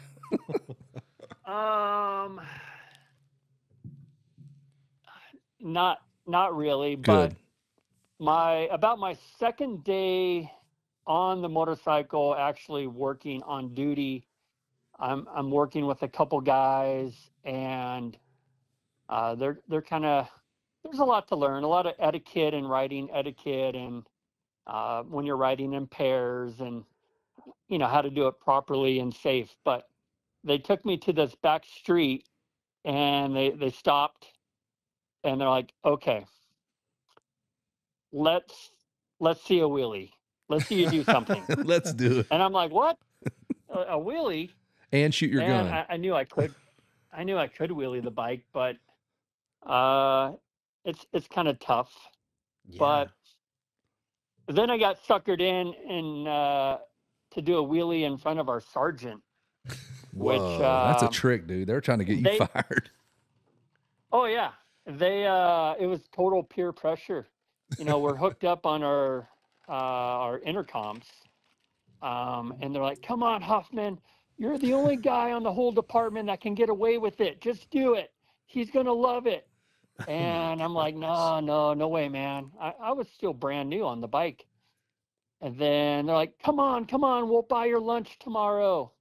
And I'm like, no, I'm not going to do it. Then they're like, come on, yeah, just do it. So we came out of this little right-hand corner, and I had the thing, I already switched the traction control off. You know, the thing it'll wheelie in first gear pretty good. It'll get up pretty high. So I made sure I was all the way down into first, and we made this tight right-hand corner, and I'm riding up with the sergeant, and we came out, and I just grabbed a handful and popped the clutch, and the thing stood up, and it was an okay one. And then I carried it for just a little bit until first gear kind of, wound out a little bit. Then my sergeant races up, and he's like, whoa, what are you doing? He got a little fired up, and I'm like, what? Okay, all right. He's like, keep it down. And then the two guys behind me who are on intercoms with me are just laughing. I can't believe you did that, Huffman. What's wrong with you? You're going to get fired. What are you talking about? You told me to do You it. told me to. So I got lunch out of it, but they all know. But going back to your original question, I'm pretty mellow. I'm really mellow when I'm working. All I can picture you now, though, is like you're Dax Shepard in the New Chips movie. I keep thinking that. Me too. Like During that test, that's all I'm picturing. She goes, Do it. Well, you can ride as me. Yes, ma'am. Like a I motherfucker. can ride this motorcycle. Yep. All throughout little one-liners, like, they're expecting me to like lane split, and it's super tight, and it's like, okay, finally I'll go. And then some of the guys would be giving me a hard time. Then I'd be like, hey, do you know who I used to be? Shut up back there. Yes. I got this. Yeah, lane splitting out there is, That's I'm scary. not a fan of that. It trips me out. Like, we're from the East Coast, so Atlanta to be precise. And when I go out there, it just blows my mind. Those dudes zip It's right through scary. there. They go so fast when they lane split. Seems like you should do Yep, that slow. Yeah. They're asking for it. If you're going, if you're lane splitting at 40 miles an hour and the car's only doing 5 or 10 miles an hour, you're just asking for it. For sure. But, and I'm on a city bike. So if I clip anyone or get in an accident, it's a really big deal. You got to put it out over the air that, you're a motor involved in an accident, and get a traffic unit there. Even if I just make contact or a little nick on a car, It's a big deal. it's a full-on police report. Right up, yeah. And then the guys are going to give you a hard time. Yes, So- even if it's not your fault. I'm in the fire service, so I drive a fire truck, and I bumped into a car that wasn't there when I pulled out, and the lady was like, no, it's all good. Yep. And dude, I heard about it for years. Oh, Yeah, they're it's never awful. going to let that No, die, right? I'm sure it's the biggest ball busting. It's way more ball busting going on than probably short of the military. I'm sure you guys are at the same level we are.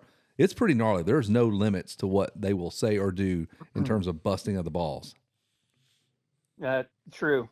And, I've never really had a real job. I've been so lucky to have just raced motorcycles my whole life, and been part of teams and a team environment. But, one thing that kind of shocked me is I went to work and I'm on probation, and there's a ton of just talking behind people's backs and a lot of trash talking and bad mouthing, and it's like being in high school, you Yeah, know. it's a weird culture for But sure. Huh. where I've always coming from racing.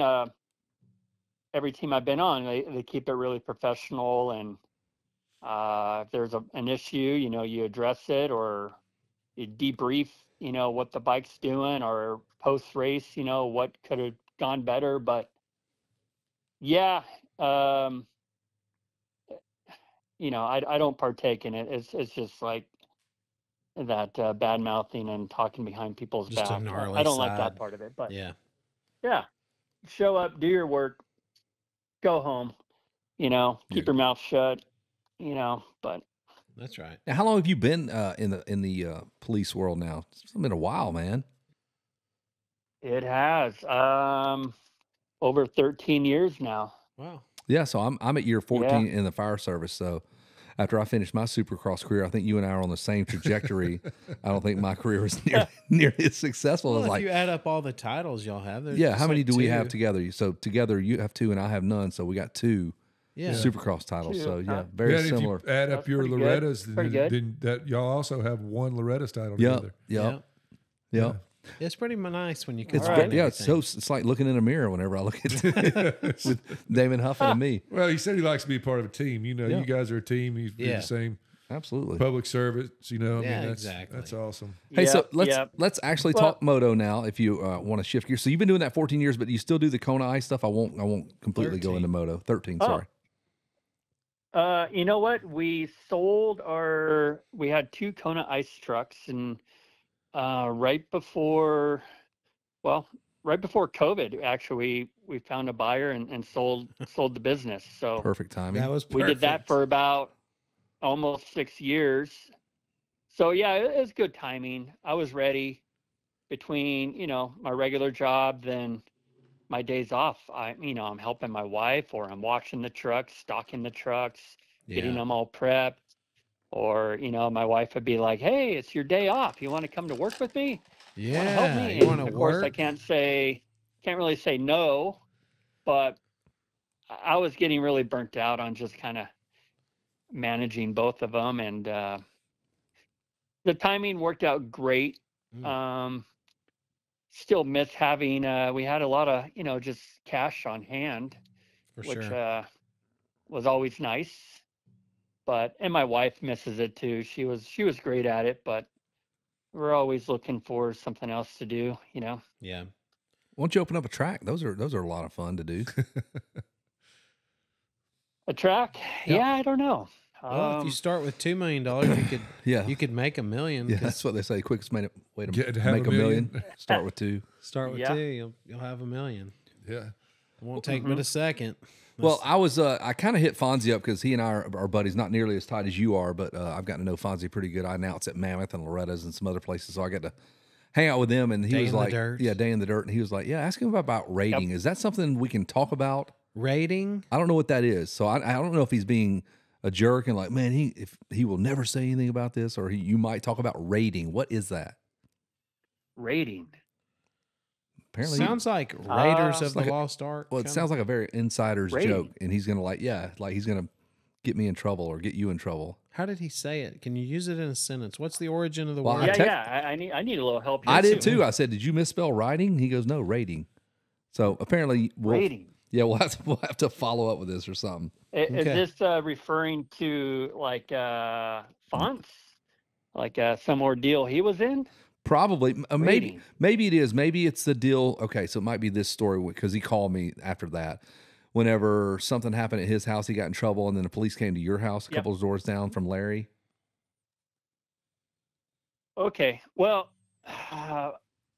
okay. The story I'm thinking of, I have quite a few with Jason, known him for a lot of years, but something was going down at his house, and he lived in Palmdale. I lived in Acton. It was a good solid 15 minutes away, 15 or 20. And I don't remember the details exactly, but I got this phone call from Jason, and he's like, hey man, can you get over here really quick? I don't know if he needed like a little money. I'm drawing a blank there. And he's like, man, I need you over here like right now. So I'm like, sure, I'm there. And so I thought it would be funny. I didn't know who was there or what was going on. Since he was so panicked on it being so, immediate, that I left my house in Acton in exactly what I was wearing, which was only my underwear. Oh, So no. I raced over there in my truck, and I jump out of the truck, and I'm expecting Surprise! like a big laugh, like, what the hell are you doing? Because I jump out of my truck, I'm in my underwear, I go walking up, and Jason comes out, and I think the police were there, and he's basically like, what the hell are you doing? And I'm like, you told me to come here as fast as I could. So I think that's the story he's going with, but nevertheless, it's a good one. Yeah, it sounds Wow. Sounds like you like a don't little bit of hold the brakes. miscommunication. You're going no matter what, Dude, man. Damon Huffman there's says not even he's- time to put on pants. No, he's coming in his underwear, and I I'm don't there. That mean was it like that, but literally as fast as you Yeah. can get there. Yeah, I'm 20 minutes away, but I made it there in about 12 minutes. And probably save 15 seconds by Um, just wearing underwear too. Yeah. Yeah. Yep. All the time is Yep. saved. I might have grabbed some clothes on the way out, but it turned out to be a good story. That's pretty funny. The police were probably like, All right, I guess we're locking this guy up. All too. your friends I come don't have over. enough handcuffs here, apparently. Yeah.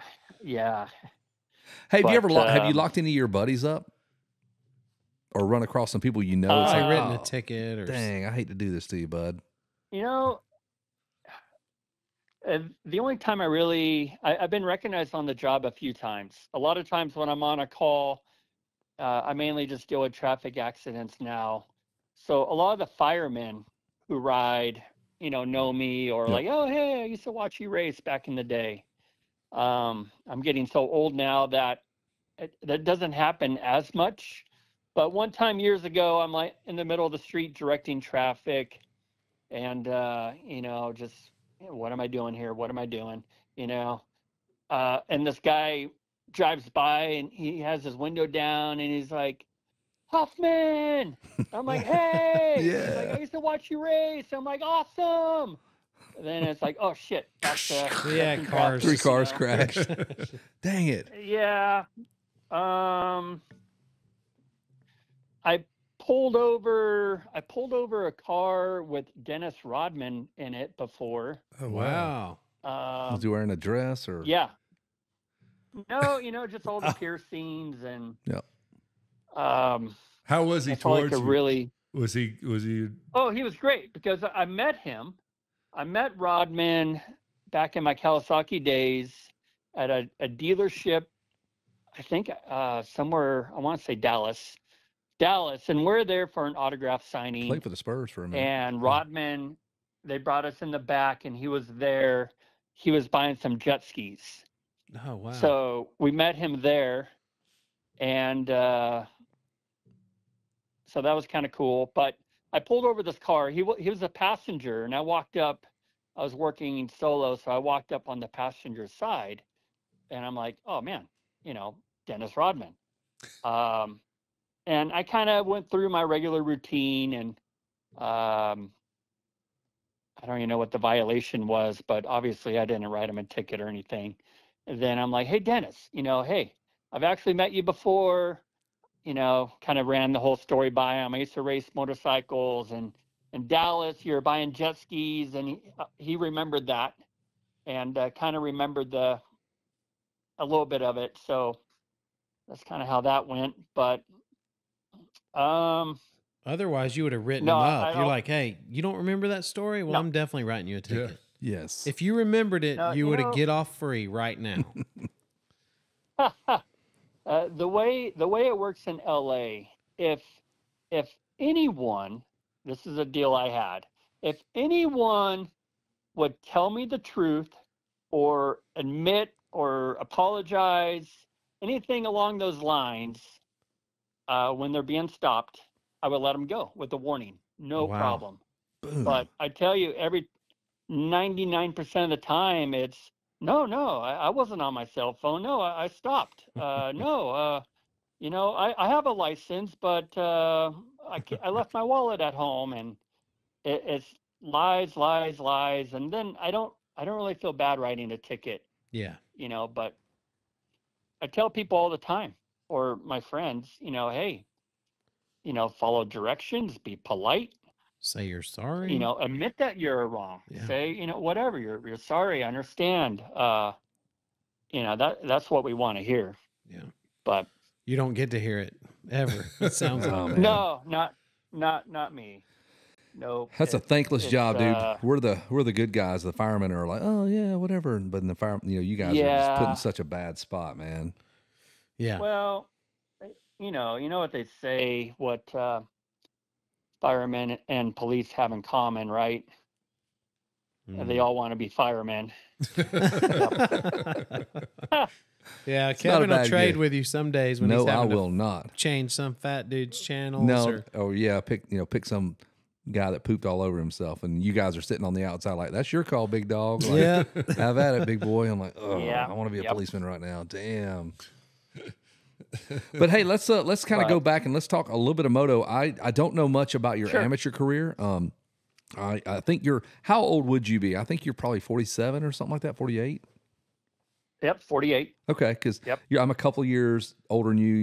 You're about John's age. John's Yeah. just turned 50. So, what was your deal in terms of growing up? Where you rode and who? When did you first get your first ride with who and all that good stuff in terms of amateur stuff? Let's see. Well, I guess my first deal would be like Team Green when I was on 60s, and I did pretty well. Winning. I won back at Ponca City on a Pee Wee and in the 60 class, and I won the World Mini. I think this was like 83 or 84 when the World Mini was at Saddleback. Yep. That's cool. And even going back to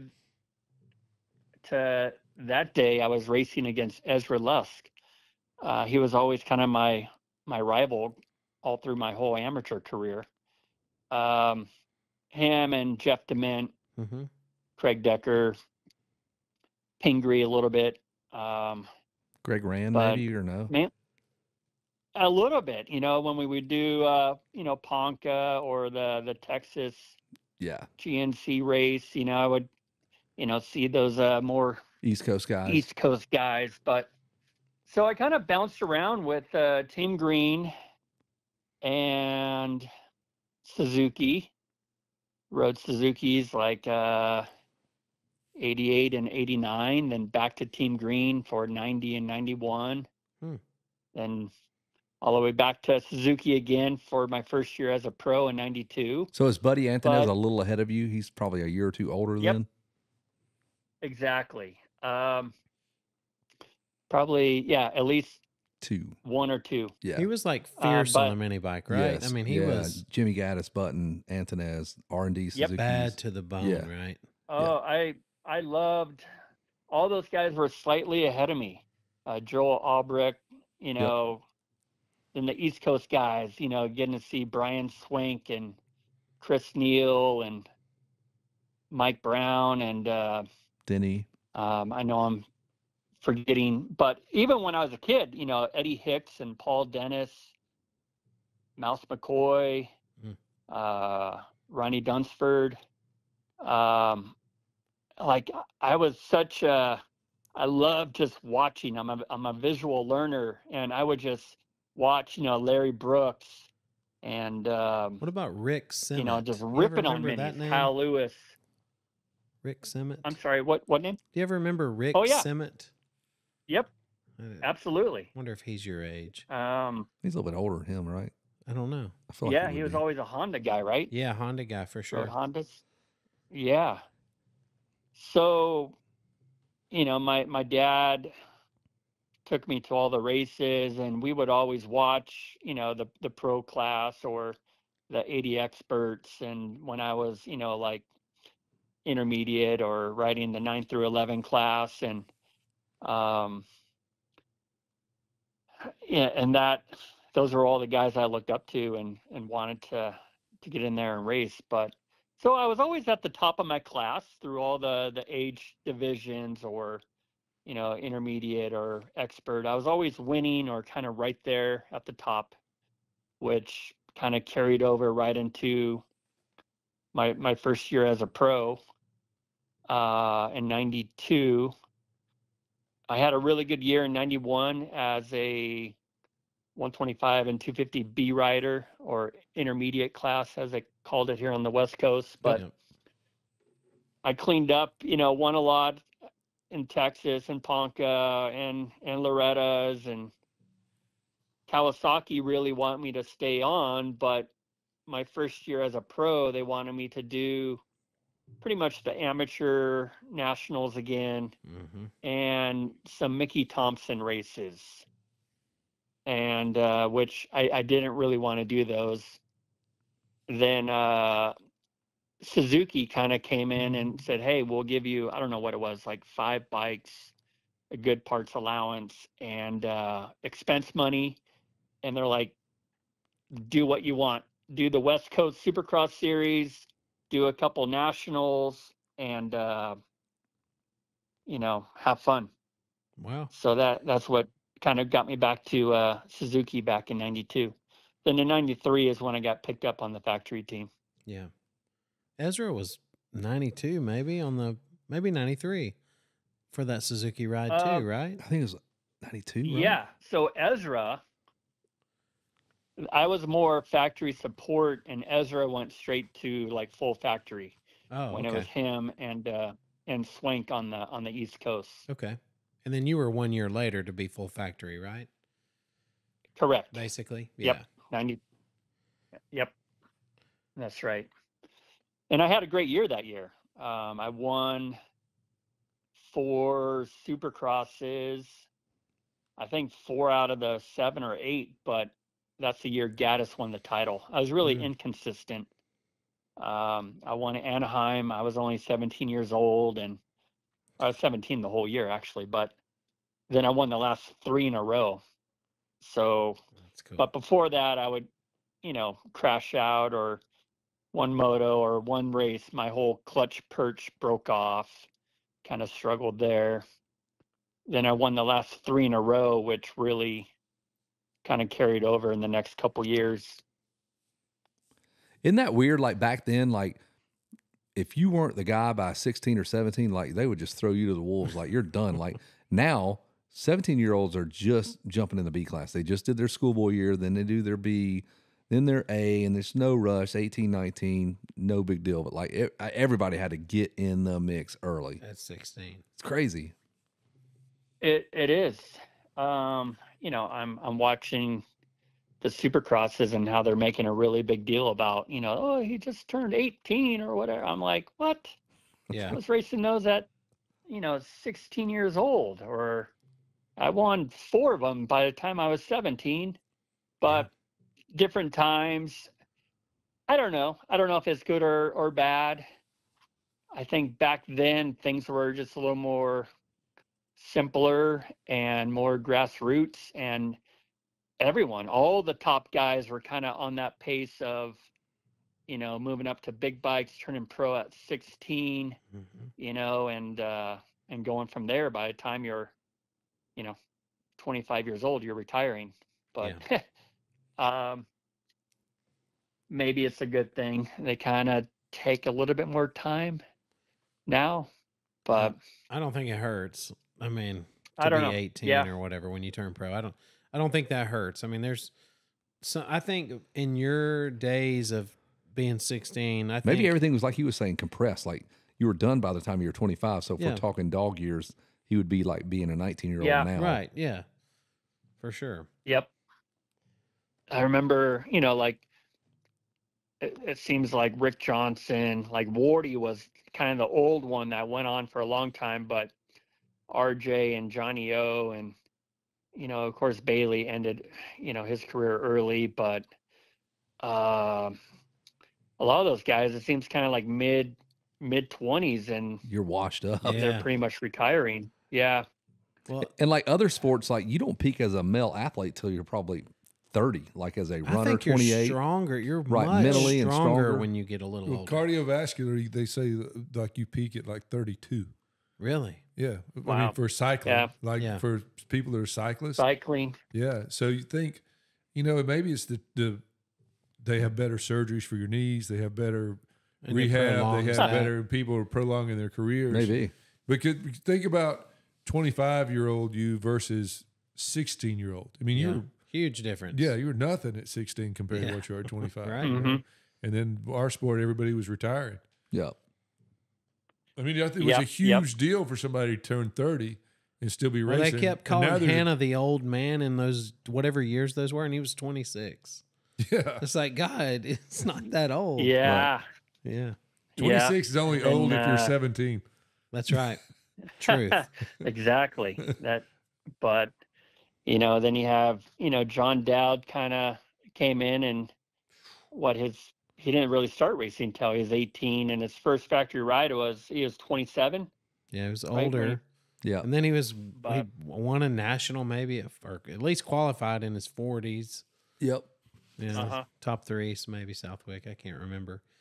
Hey, Damon, so you had that Suzuki support ride. Did you have a mechanic for that, did Suzuki provide a box van? Like you're saying, yeah, race West Coast Supercross, do some nationals, have fun, but On your own. was down it a or- little more formal, or were you guys carrying the bikes to the races and your dad's working on stuff? Oh yeah, no, it was. We had a kind of an older box fan that we were using. That was ours, but it was my dad. It was all my dad being my mechanic, Okay. and So the support Um, ride was bikes and parts then, and some expense money. exactly. Yep. Okay. Yep. It's funny how that used to But- work because it's like, congratulations, we're giving you these bikes, and congratulations, Dad. Now you have to upkeep. You got more work. Upkeep on 5 Yeah. motorcycles. Well, it kind of, in my case, my dad had a little race shop, or he worked on bikes. So that's one reason why I believe he pushed me so hard, because the better I did, the better it made him look, Mm. and maybe perhaps some more business he would get also. So, but looking back on everything he did for me is really, really incredible, and how he really managed that with running a repair shop, but also taking me to the races and also prepping my bikes, where we didn't always have, my bikes were not always spotless. They weren't the best looking bikes, but they always ran good, Yeah. and handled good. But yeah, he got me there, somehow he did it. You guys kind of just were a part of that beginning stages of contingency too, right? Suzuki, did they pay pretty good? I know Cowie was paying by then. Yeah, I don't remember. I'm sure I was making that kind of money, that contingency money, but I don't remember what it was at the time. But yeah, every little local race and getting being paid as a pro, that all went back to help paying for gas and entry fees. Yeah. Yeah. For sure. We had Bob Hanna on, did you ever do anything creatively with your contracts, or did you even have the wherewithal to even try this? Like Bob was like, yeah, you can pay me just a small little salary, and then I want to defer everything out like 10 years. Like he would say, just pay me $2,500 a month, and then I want the 100 G's 10 years from now at 10% interest. Like I just thought that was super creative. Or did you ever know of anybody doing that kind of stuff? No, I didn't. So, what I would say, I don't even really call it a regret. I mean, we did what we did, and but I used my dad was always my agent, which looking back on it now, my dad didn't know what the other guys were getting paid, or my dad didn't know what bonuses, or to win a Supercross, what the bonus should be. If you're an agent working for multiple riders, or you would be in the know. So, like my Cowie deal, which was a 3-year deal, I think salary wise, it was right on par. It was pretty good, but my bonuses were horrible. I mean, I made $7,000 when I won Atlanta Supercross. So they got me there, on the low side for sure. But no, just having my dad as my negotiator. I got what I got. Yeah. Well, it's rare. I think, you're just you're young and, you do the best you can.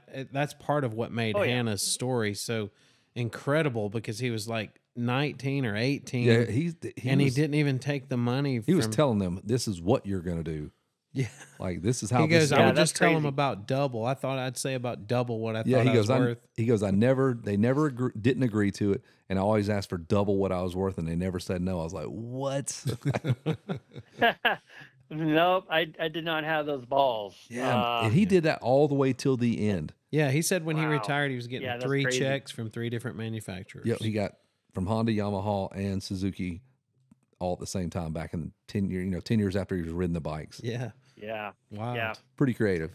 Yeah. One thing, looking back on my career too, is, when I signed my 3-year deal with Kawasaki, I wish they had like a financial guy in place that worked for the riders, where it'd be like, okay, contract's done, and here's John, and listen to him.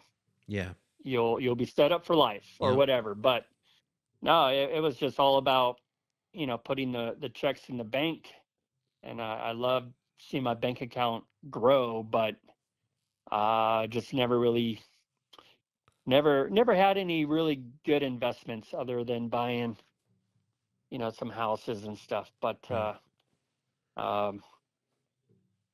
yeah, I don't know what kind of money the guys make now, but I'm sure they all have a financial guy that is really taking care of them. Well, and maybe they do, maybe they don't, but like this is somewhere where you can be effective, like with your kids, and you can say, hey, when you get that first job or whatever your kids do, this money, a percentage of your money needs to go to the stock market, and things like that someone didn't tell you. You can make sure your kids at least know it. It's easy to be vocal when you know what you missed. Exactly. Yep. I know the NFL has that very thing. All the rookies go through a how to act, like your conduct, the financial side of it, the whole deal. Like they walk their guys all through it. So I'm sure they're a little more sophisticated with smart. it now. I'd have to think now there's something like that. Yeah. Well, probably so, especially the dollars we're talking now. Yeah. Those top elite guys right now are, making millions, right? Sure. Yeah, I mean, you go back to, even Josh Grant, he had his fallout with his family that had some issues with money. I mean, Ezra, we all know the stories there. So you aren't the only one. Sure. And nobody took your money even. So can you imagine, like, you would think your family is your biggest advocate, and you find out it was going not always. Right. That would be devastating. Yeah. Yeah. Yeah. So it gets tricky for sure. Damon, that from that support ride to that factory ride, how much does your life, or the way that you're going racing, how much does it change in that next year? Is your dad still driving a box van, or are you able to fly in? No. Yep. Had the mechanic and the Suzuki box van now. Salary, I think my first salary was around $36,000, and I was still a senior in high school too at that point. That's cool. But yeah, doing a little testing. We didn't really do a whole lot of testing. It was like, here's these pipes are all from Japan. We got 5 of them, or here's our Showa suspension guy. yeah, it wasn't that complicated, but oh, we're gonna do our posters and do all the photos for the posters, and it was really cool. Yeah. Suzuki even put us through a little PR class, which was really cool. They did that every year, and we would have a guest speaker. One year we had Matt LeBlanc came in and That's cool. talked to us. Another year was like Stephen Baldwin. He was in some movie at the time, but they did a good job on that side of it. And then I got to go to all the nationals too, which was kind of cool after just seeing these tracks on TV, but never, going to Broome, Tioga, or Yeah. Right. Unadilla and Gainesville and places like that. It was fun. How much more sophisticated was the testing process and just everything that centered around that by the time you were done racing? Because you're talking about how kind of simple it was in 92, 93, and then when you finished up, I would like to think things probably evolved a little bit. Yeah. When I went to Kawasaki in '96, we did a lot of testing, a lot of preseason testing, and You're in a tractor trailer by then too, right? We're done with box fans. we were.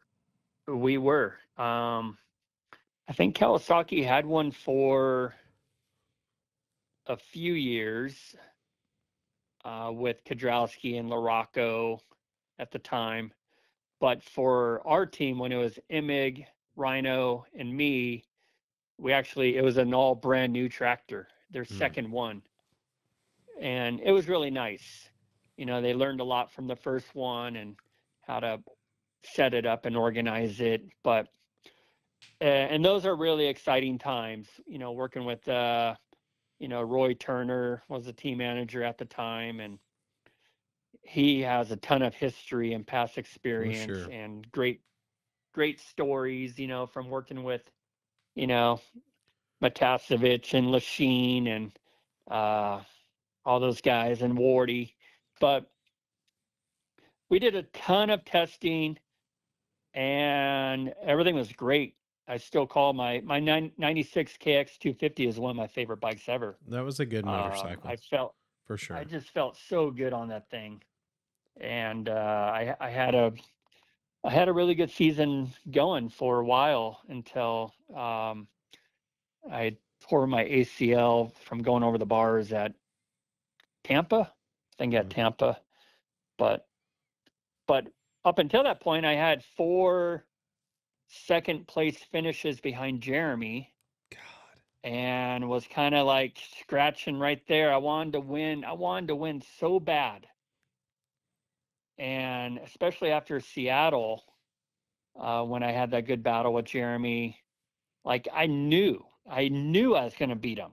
And I just landed in neutral over this kind of on-off deal and went over the bars really bad and tore my ACL. But those were good times for sure, though. Yeah, for anybody to say they knew they were going to beat Jeremy, like he was unbeatable. He was right in the middle of that run. Well, and when we talked about that you were going to be on the show, Damon, I mean, that was one of Kevin's first things was, well, he could run with Jeremy. And, there's not many people that can say that, but I know you looked like you could run with him in the stadiums. I mean, that Supercross had to have been a little more natural or whatever than you just really looked fast at Supercross and it looked easy. Smooth, and effortless. That's what I remember about you is that Supercross looked like your jam rather than outdoors. I don't know if you feel that way, but that's how it appeared. Yeah, it did come. I wouldn't say easier for me, but I think it's just my style, my demeanor, and just who I am. A little more methodical and precise. Mm-hmm. And, I feel like the tracks back in the early 90s and mid 90s They weren't like they are today. Today, you No. just need flat out speed. Yep. You just need corner speed, scrub speed. Uh, but back in the day, week to week, the tracks were so different. We even had different track builders. Mhm. They were just building whatever they wanted. We had no blueprint for the tracks. We had no clue what we were going to see until we walked into the stadium and we're like, oh, wow, look at this. What the hell is Terrible. this? Right. Big old wall berms and little inside corner berms and uneven jumps and jumps through the corners, wall jump. It was just bizarre. And you really had to figure out the track. And I felt that's what I was really good at. And I was good at, sticking to my lines or sticking the landings just perfectly and timing everything perfectly. Mhm. I feel like I was really good in the hoops back in the day. I was really good. I felt like it paid to be a little taller. And back in the early 90s, I felt being on the tall side was still a good thing. Yeah. Maybe a little bit of a hindrance now. But I was really good at figuring out the track and being able to nail 20 laps in a row. And back then, I wasn't getting tired at all. When you're 21 years old, 20 years old, and I don't know. So, yeah, outdoors, I struggled a little bit more because outdoors, you had to hang it out. There's no, just being precise or calculated kind of goes out the window. And it's more just flat out speed Yeah. is going to win. And I've won some nationals and quite a few motos, but I think my best season was 95, 125 outdoors, and I led the series for most of the year until Lamson and Rhino got me towards the end. But I did okay. Yeah. Did okay out there, but yeah, Supercross is a little better. Yeah, I didn't mean that like you were a slouch. I mean, you. No, everybody says that about Oh, yeah. Jeremy too. Like Yeah. that was just more naturally his deal. So I would, Exactly. you're precise like that too. How was it working under Yeah. the tutelage of Roger?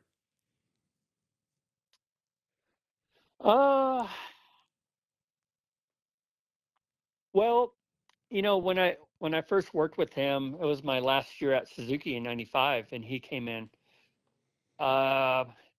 To be honest with you, I mean, I knew who he was.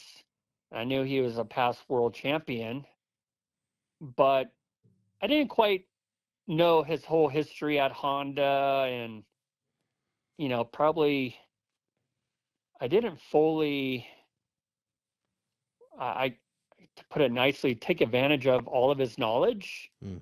And he was coming into Suzuki and he was really trying to change things around because Suzuki their 250 wasn't great. And Did you know you were on your way out? I Like you're like, nah, I'm moving on, or did you not know at that point? yeah, well, I did. To be honest with you, I did not want to ride the Suzuki 250. So I was talking with Honda and Kawasaki. And maybe you guys have heard the Honda story, but I actually had a 2-year deal with Honda, like a contract in hand. I rode the bike. It was a done deal. And, but I was under a 2-year deal with AXO. And at the time I had to wear, on a Honda, you had to wear Fox and 1-800-COLLECT and all that. Yep. And my AXO contract and Jim Hale was like, I'm not sorry, I'm not going to break the contract. I'm not going to let you out. And it's kind of a funny story about that. My dad went into AXO to kind of have a face-to-face meeting with Jim Hale, and Jim was just like, sorry, I'm not going to let Damon go, especially go to Fox. Then my dad he was pretty pissed off, and he stormed out of there, and he did this huge burnout in the AXO parking lot in his old Mustang. Yes. And I'm just like, Dad, geez. So, anyways, the Kawasaki contract was progressing, and it ended up being a much better deal overall. And, you know, a little bit more money, a third year, and some, you know, they threw in some jet skis and a street bike and things like that, which the big picture of the Cowie deal was great. And I love being over there. But yeah, the Honda thing almost happened. So I can only wonder about that now. Would but that have I taken you don't. through 97 if you had It gotten the would've. Honda at sea? So maybe that's good. I Yep. mean, I think that was 97, the terrible Honda, Yeah, the Yes. aluminum one. the So aluminum one. So maybe that's fine. I there mean, you go. I would have been locked in, and who knows? So I don't look back with any regret on that one, because hey, I'm healthy. I'm in one piece, and yep. and happy. So it's just kind of fascinating. I'm sure 96 would have been really interesting and probably For good, sure. but my 96 year on Calia was really great too, Yeah. as Yeah. a rookie. So did you grow up with that Team Honda thing that most people had? You know, Team Honda was so dominant in the 80s. Yankees of motocross. They kinda were deal. the Yankees of motocross. I mean, I could imagine if you're sitting there with a potential Honda contract and a potential Cowie contract, if you looked at it, I mean, you're from California, we're from Georgia, so it might be different on our viewpoints, but did you see Honda as some juggernaut and this was an epic opportunity, or did you just see it as, oh, I got two possible deals here? A good question. I would say, as a kid looking at Honda, Yeah. I don't think I wasn't. It was never like, oh, that's my team Okay. Honda one day. No, it was never like that. Okay. I was so into, I thought it was really cool that one year, I think it was 1990, when Johnny O rode for Cowie, Yeah. or seeing Johnny O on the Suzuki the year before, or Bob Hanna on the Suzuki in '88. I loved it all. Yeah. So no, I don't think I didn't look at it as like, oh my gosh, this is it. Yeah. I kind of felt kind of equal about everything, but at that time, I knew the RM 250 because I rode it in '94 and '95 in some supercrosses, and struggled a bit. Their Suzuki 125 was always great, always was great. But I think in those years, in those mid 90s, the Suzuki was probably a little behind. And Roger really helped come in, and he turned that around. Yeah. It took some years, but he turned it around. Well, I asked that question about your perception of Honda because, I mean, I think we're kind of moto dorks. You know, Yeah. we sit over here and we had RJ or Bailey or Lachine or Hannah and all these epic names. And as kids, you know, we're starved for moto information, and Honda definitely reeled off a bunch of wins during those years. So it's interesting. I mean, Yep. you had a Cowie amateur ride, you had some Suzuki help as an amateur. And it's interesting when you start naming off things that you thought were cool. First thing was Johnny O and a Cowie, which that's pretty cool. That's the tale of his career. That's pretty neat Yeah, that you yeah. thought that was. It's just funny to hear the differences in what influenced you, because honestly, you're the one with championships, Yeah. right? So was the fact that Well, you would be on the same yeah, bike yeah. as MC, would that have been like, man, now I can be on some dead ass even equipment of this guy, and then may the best man win kind of deal? Well, I mean, just seeing MC was doing, from 93, 94, 95.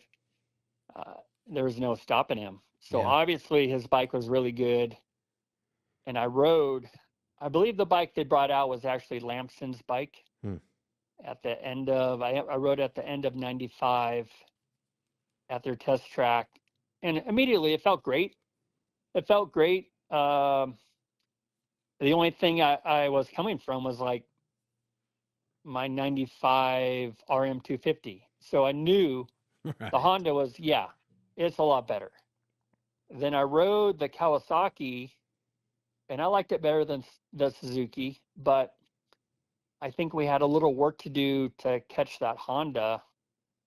But Roy Turner was so great. We got this larger swing arm approved that he kind of worked out with the AMA, which made a huge difference, and just bigger Kayaba forks, and they're stepping up their whole program with Imig and myself and Rhino coming over. Yeah. But and in the end, I felt like, especially 96, like there's no way. I felt like we were on the best bikes out there at the time. Yeah. I was really happy with it. Yeah. That's pretty cool. But I mean, going back to that Johnny O, yeah. because in 1990 I rode Kawasaki's on an 80, and I wore Answer gear. I wore Answer there gear you pretty go. much my whole amateur career. So I was a Johnny O guy. Yep. But yeah, I think that's maybe why I made that connection. Yeah. Well, Yeah. So who was your favorite rider? Like, you were from California, so did you ever just get to see these dudes on random weekends? Like, who was the guy for you? I did, especially doing the Golden State Nationals, back in the late 80s.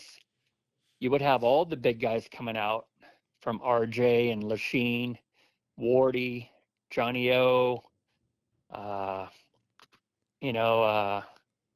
Holland, Kehoe, Jim Hawley. I mean, I was pretty, David Bailey. I believe I was at the race when he had his injury. I was about to ask you that. I was thinking. Yeah. I think, what was that at? I think it was called Huron. Yep. Huron or something. Yep, but Brock Glover, those were, but to nail down my favorite, I probably leaning towards Johnny O. Just he had a cool name and always wore the Answer gear. Always rode really smooth, and just looked really cool on the bike. Of course, RJ was badass. Wardy was always, just solid. I don't think, probably, I'm kind of judging like my body type to the. I was never like a Wardy guy because I couldn't really identify with him. But Lachine, I love Lachine. I could see that.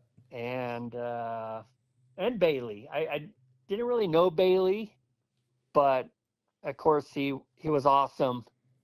But just getting to see Johnny O a little bit more up close and watch him and wearing the same gear and being a California guy, that was kind of probably my main connection there.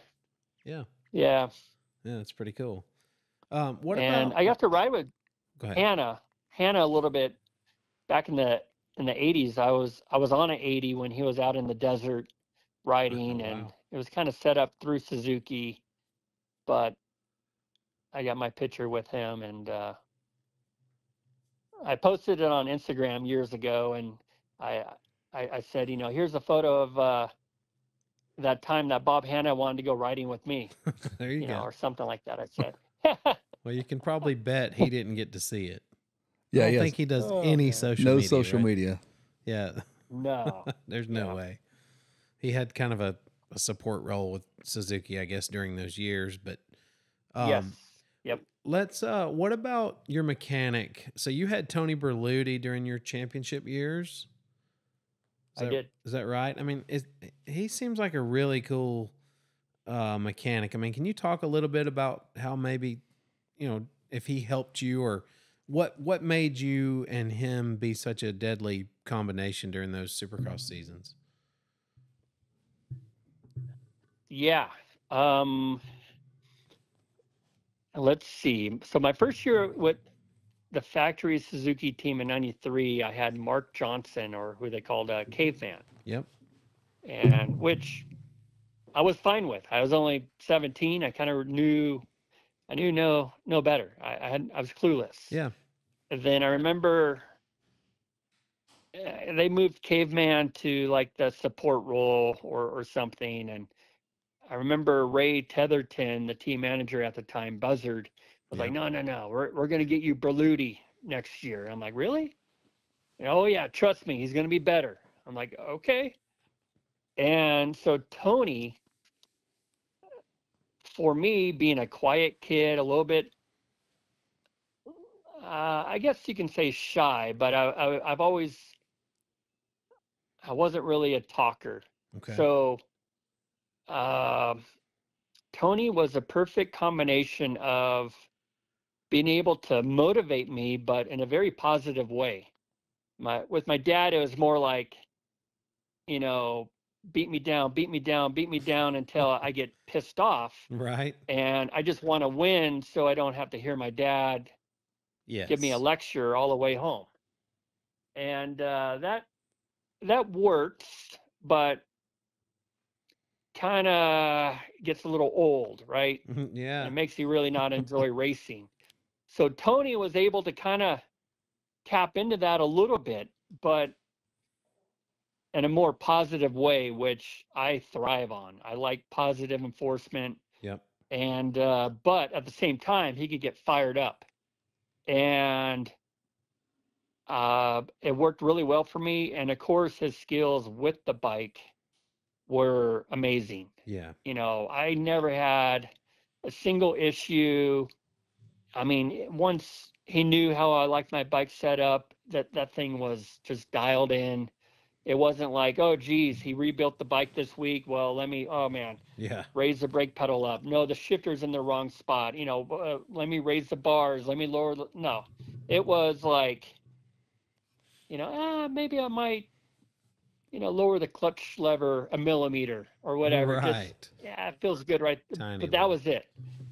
And I don't know. That was it. I would say he just knew how to work with me and motivate me and got everything out of me. And actually, it's kind of funny. We talked today just via text, but yeah, we still keep in contact. And I have, I have a bike from Suzuki, and the guys over at Throttle Syndicate are making some kind of old school throwback graphics for it with the number 20. Yeah. And I just wrote them a message, or Ryan today. I'm like, hey man, on my side number plate, I want to have on there Berluti tuned. Yeah. Or, something with Berluti's name on the bike. Oh yeah, we could do that. I'm like, cool. But yeah, he's a legend. He's worked for a lot of guys. Yep. I tried so hard to get him to go with me to Cowie. And at the time he was with Suzuki for so long. Cowie wanted him to live in California and be at the race shop, during the week. Yep. And he was a Vegas guy, and he could work out of the box fan. He could work from home, or he can be at home, and he just couldn't make it work. Yeah. But for me, hands down, best mechanic I've ever had. Yeah. Best mechanic ever. That's awesome. So it's awesome you still stay in contact with him too. That's pretty cool. You talk with him. So you've got that bike there. Do you ever ride at all? Well, I do have a little bit of I think an ambassador's a little bit of a strong word with my deal with Suzuki. But last year I went to one of the RM Army ride days.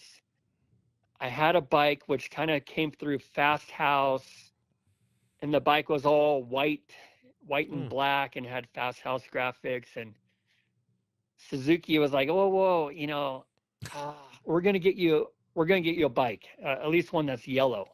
Yes. And I've been waiting and waiting and waiting, and I finally just got a new 450, and I've only ridden it once, and I'm just waiting on kind of unveiling it a little bit more with some cool graphics. I don't know if they're going to be from 94 or 95. Oh, that's cool. Kind That'll of be a sweet. throwback vibe.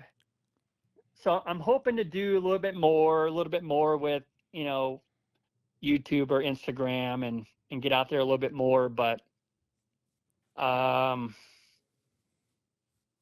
so yeah, that's about it. I've just, things haven't quite moved as fast as I would like them to, but I do want to ride. I want to ride just a little bit more. Yeah. I don't want to be on the bike every week, but a couple times a month, I want to get out there and do a little bit more. Any chance you do like a throwback look on your police bike? Make that thing kind of look like the '93 championship bike?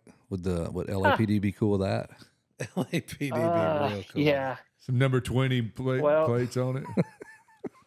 I tell you, the thing that drives me crazy is our uniform. Yeah, get Fast House to do your leathers, man. That'd be awesome. Fonzie would hook it up. Nope. We wear the same uniform from like the early 1900s with the big leather boots that go up to your kneecaps and Big flared out 100% wool. equestrian pants. Yeah, they're a little more toned down, but 100% wool pants and shirt, and they're all tradition. I mean, we're on a BMW. I'm on a BMW. Go ride the thing in shorts and a flip flop. You're not going to burn your leg. Right. The boots are awful. How hot are them damn pants are- things? Jesus, man. Oh, they're a joke. There's no ankle support. Yeah, your whole bottom leg just sweats. That is wild. And they won't change. They're like, it's tradition. It's per Cal OSHA. This is your police wear. Yeah, I'm like, look at the sheriff's department. Look at other agencies. They're wearing more of a riding pant with an actual motorcycle riding boot. It needs to evolve some. Like, I mean, we can't go with 100-year-old wool pants. Them Babe Ruth uniform Like over Barry there. Higgins used to race in. Not like you're riding a 58 Harley with a hand shifter. Yeah. Shit, man. Suicide shifter. Yeah, suicide shifter. I couldn't think of the word. But yeah, no, they don't want you putting any stickers on your bike. The bike belongs to the city. You're not allowed to do anything with it. I'm lucky I do get to commute on it to and from work. That's nice. Which is cool. I have a couple tricks I like to do.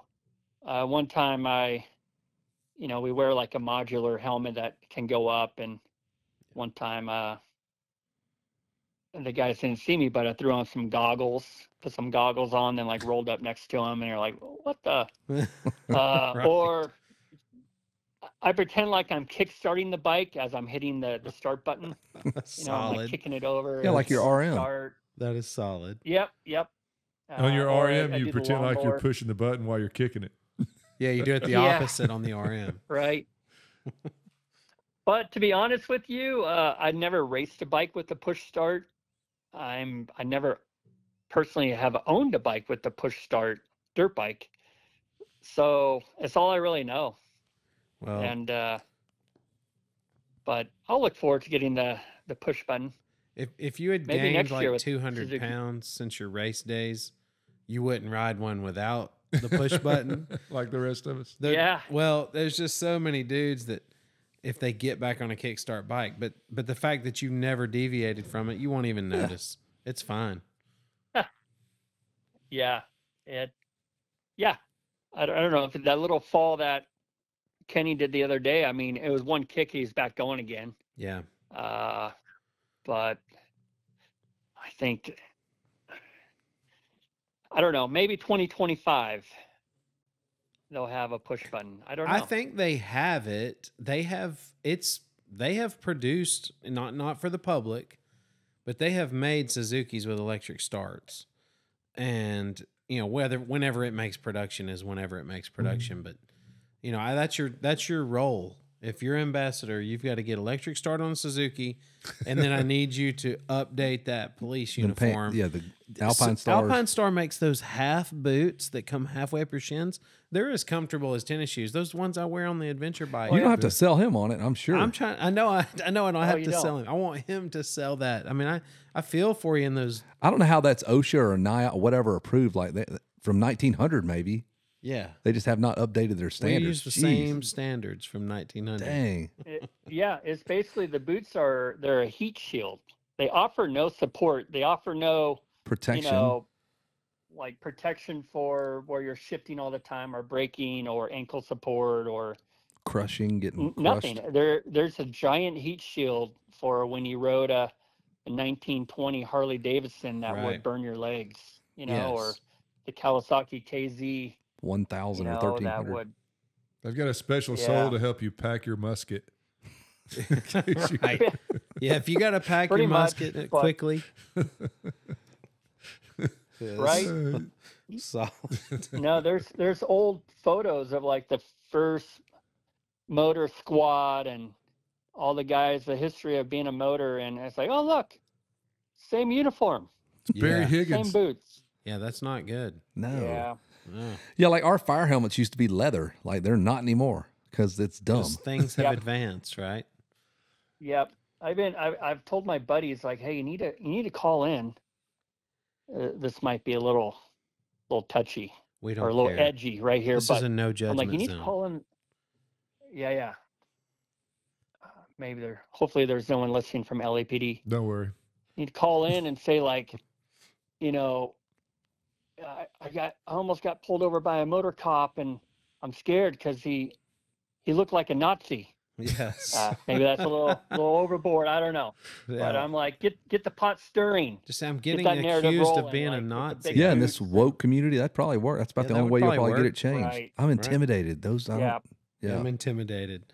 Hey, Damon, you mentioned you rode that World Mini at Saddleback. Did Yep. that mean you got to ride Carlsbad too?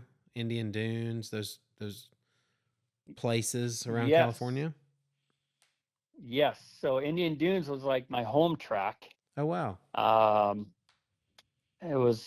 grew up in a little town called Tahunga, which is in the valley, kind of famous, like the Richard Ramirez and the Night Stalker and the Hillside Strangler was all Okay. kind of from that area back in the gotcha. day.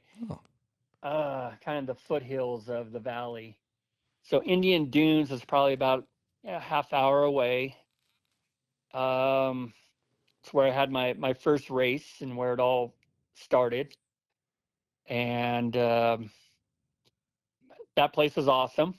They had the PB track, the international track, Shadow Glen. They had Grand Prix. They did it all. It was amazing.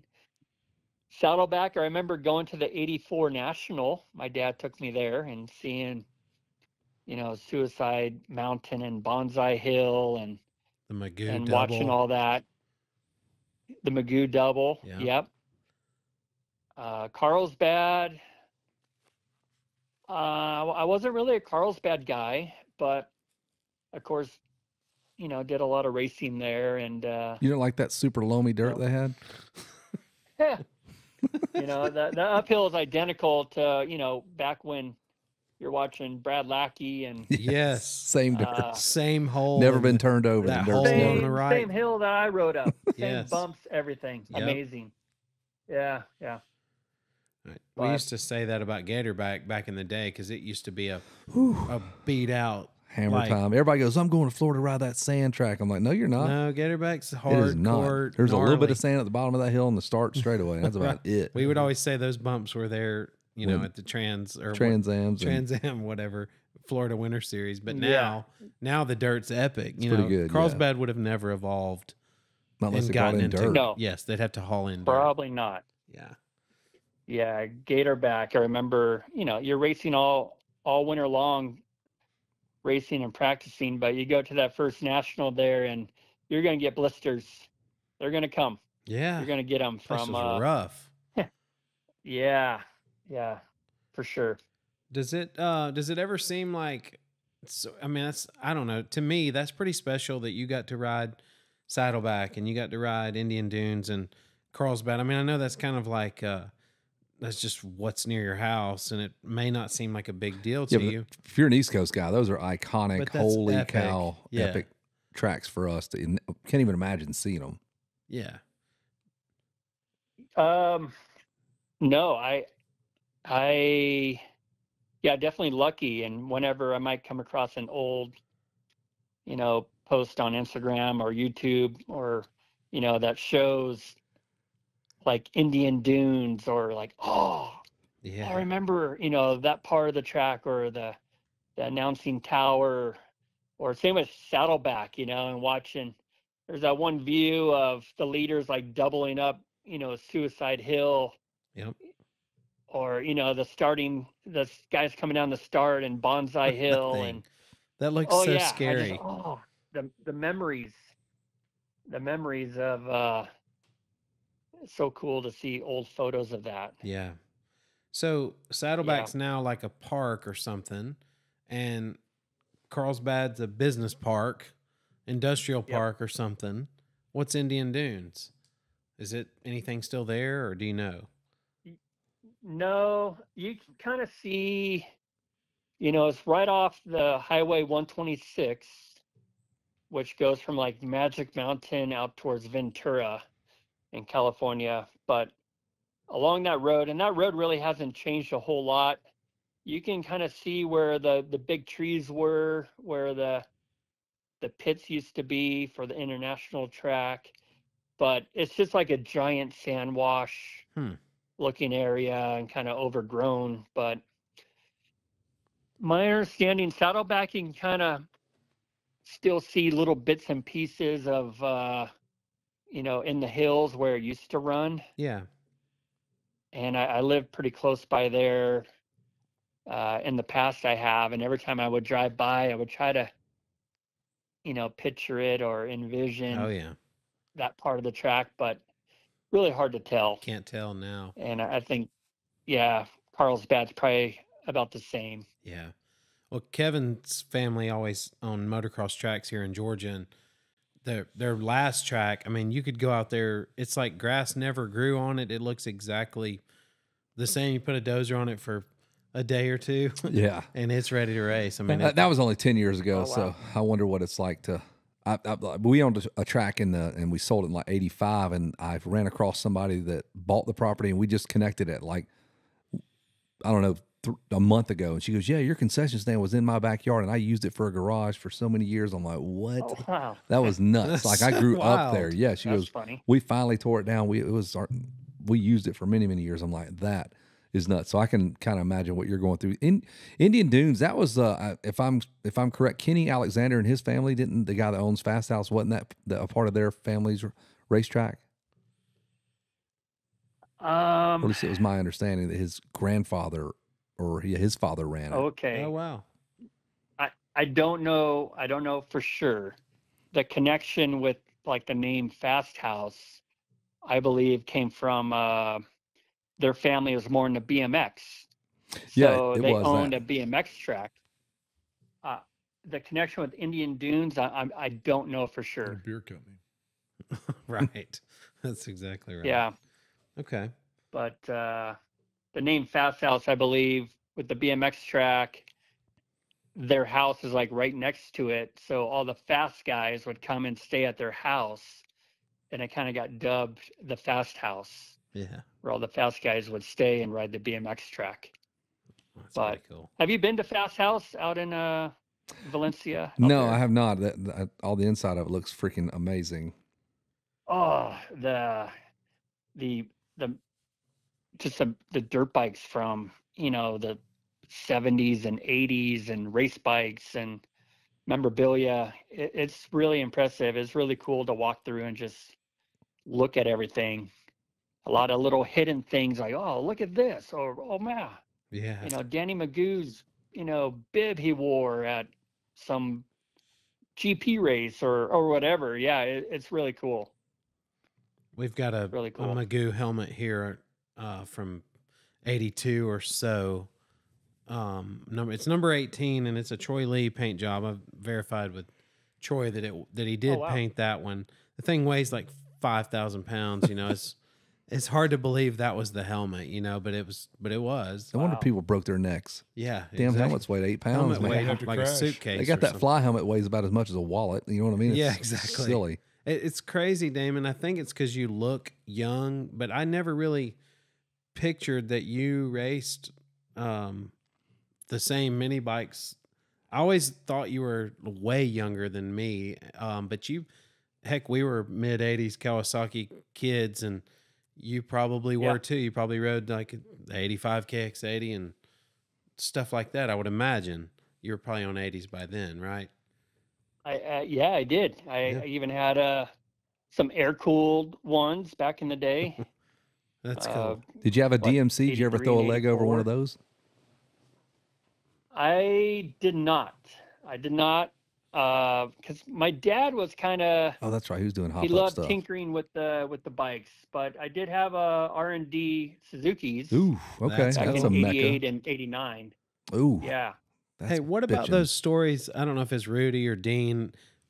It seems like when he would jet the bike, he'd put the thing in like fifth gear on the stand, hold it wide open, dragging the rear brake or Yep. something. And like people just be standing there in this bike. If it were to do something and jump off the stand, like if somehow it rocked and the rear tire hit the ground, and like, did you ever get to see that jetting Oh yeah. technique? Oh, firsthand for sure. Okay. No, there was no one better at that than him. I don't know who's actually tried, but just to check the jetting to see if it's running a little rich or lean. I don't know. He was able to just listen to it or see how much smoke is coming out, but Like under a those load. things sounded great. Yeah. Oh, yeah. Yeah. I could picture it right now in my mind. I've seen it many, many times. Yeah. That was when bikes were like, that was when we were just coming into like aftermarket stuff to make your bike look anything other than stock. Like I remember all the Michigan Mafia dudes coming down with tough cowies, and they're like orange with these orange Yeah, fork boots, tough. and the shit looked amazing. And you had the DMC stuff, R&D bars Oh, those competition. DMC seat covers were bad. To be Yes, honest. man. You just, you Yeah, remember like yeah. trying to trick your bike out, make it look anything other than stock was like, what? You got purple Rentals? Where'd you get those? For sure. The tough racing Ron Tishner bike. It's pretty colorful, Yeah. but yeah, good times. And I think even back in 93 and 94, especially 94, that was still a time when, going back to Berluti, where just his little bit of expertise, or he can add a little bit extra to your bike, Yeah. the 125 two-stroke, with the way he packed the muffler and just had the jetting just right, or the air screw, and just he could give you a little more edge over perhaps a guy who's running basically the same bike as you, or Mm-hmm. at least that's what I felt. It's kind of like, you might talk about, that extra ingredient your wife puts in food. Is the extra ingredient is love. Yeah. That's why it tastes so good, or whatever. But Yeah. just having a little edge was cool. Same kind of thing. I think there's a story at Honda, and I think it's Cliff White on JMB. It was. Do you remember this, Kevin? The JMB's motor was like insanely better, and back then they're all in box vans, so they didn't really tell the other mechanics. I mean, I think what you're saying is true, Damon. It's like if Berluti had a secret that would make you faster, he would use it, and it wouldn't necessarily go to the other Suzuki guys like it is Turpin, today. his dad, Keith Turpin said, Keith Turpin even said his dad made, he switch a pipe? Carburetor. Was it a carburetor? carburetor. Swap carburetor, and he was dusting everybody. And then the Japanese were like, hey, what did you do to this this thing? What thing? the hell did you do? Yeah. Because his dad modded it, you know, and this kind of sounds like the same Yeah. thing you went through with your dad and even Berluti. Like they're looking for anything they can give you to make it better. Well, going back to my dad, I mean, he would literally grind off like the number on the sprocket and like restamp in, you know, something two teeth off or whatever, or Next level. right on the carburetor, you Mind know, games, wrong some jetting and jetting stuff. that's not even in there. Oh Jesus. yeah. Could you Yeah, imagine us yeah. doing that? I mean, we would be so screwed up. We'd forget what we stamped. I know your dad probably had like a notebook, 5212 or 51 52 means 50 tooth. Crap. Like, Yeah, did he he had track some this with a formula. notebook? Like, did he write it all down? I don't even know. He probably forgot at times. Yeah. You know, who knows? But I just rode the thing. That's awesome. Yeah. That's pretty cool. sweet, though, Pretty that funny. he's trying to throw people off your trail. Because if you were winning like that, all those other mini kids, their dads Everything. they're watching you like a hawk to see what you do. So, Was your dad, did he throw back some cold beers after the race? Was he known for that? Or is he a straight lace, get in, get out, all business?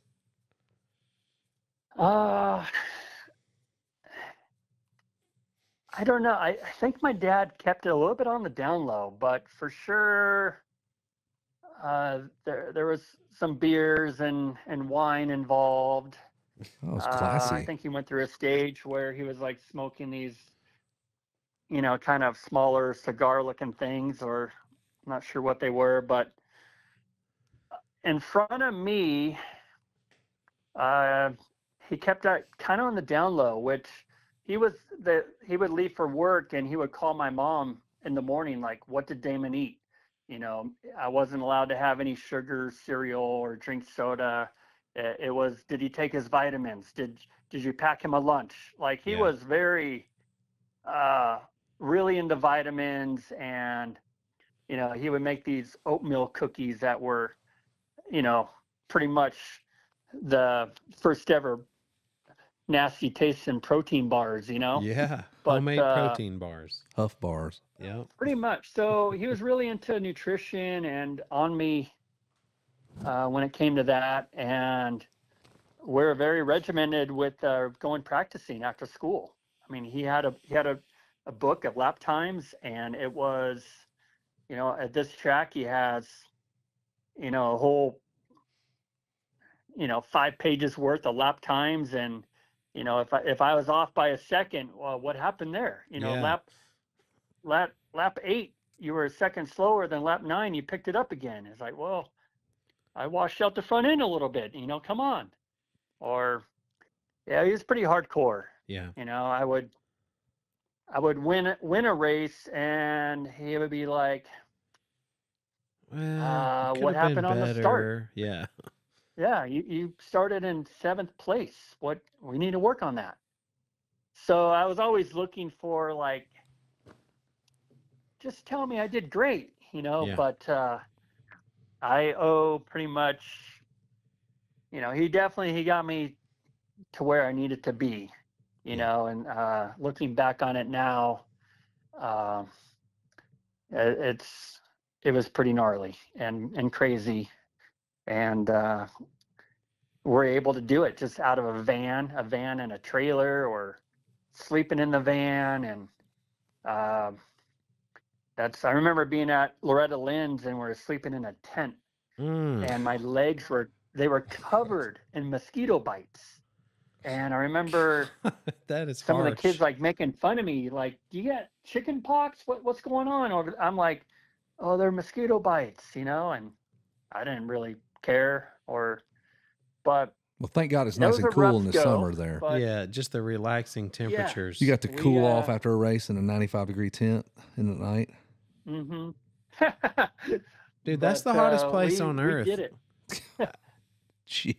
Shea Bentley won his first title. They stayed there at the track in 93, I think. Stayed in the tent in their van, Yeah, dude. I slept there in 94. It's in a tent. gnarly. I've never done that. That's awful. It was awful.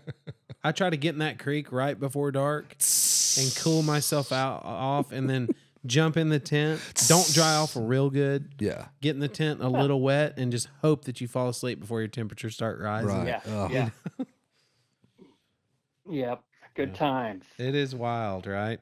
And you think about like your kids, how hard it would be for you to really ride them all day. Like, what'd you eat? Did you take your vitamins? Hey, did you go running? Did you ride your bike? Did you, all the things your dad was so focused on making sure that you did them, because he didn't want to leave anything unturned in your success. But now that you're, a parent, it's hard to be like that. You got to really be thinking, and he was juggling his own life at the same time. Yeah. I know. At times we have 3 kids. One's 18, one just turned 17, and a 13-year-old girl. But they don't always want to hear like, hey, I used to do 3 motos, and my dad would make me run in my boots out to the road, and that's what I did. But I ride them a little bit, but I'm definitely not as hardcore. Definitely a little more love going in. But I've learned, my dad showed his love through his hard work and whooping your ass, taking the time to stamp the wrong number on the rear sprockets for me. That's how incredible. he showed his love, I mean, for real, Yeah. that is how he did it. You're right, but it's just wild to think of the difference, right? The same thing. He just wanted what was best. That's all he wanted. It's just how he showed it. Yeah, So and at the time, how did you handle that? You're like, oh my God, dude, just chill out. But then now you have perspective to go, dude, he did so part much. of the reason I did as well as I did. Right? Yeah. Yeah, it was tricky, but I remember, this probably sounds selfish or lame now, but when I was 17 and got on the factory team, like I was happy to break away from my dad, because I couldn't take the verbal abuse anymore. So that's kind of, Man, don't beat yourself. it's That's taken not a lot selfish. of years, and even having my own kids to look back and say like, wow, all the crap and stuff my dad did for me is really, really amazing and incredible. And all the crazy times we've had. And, I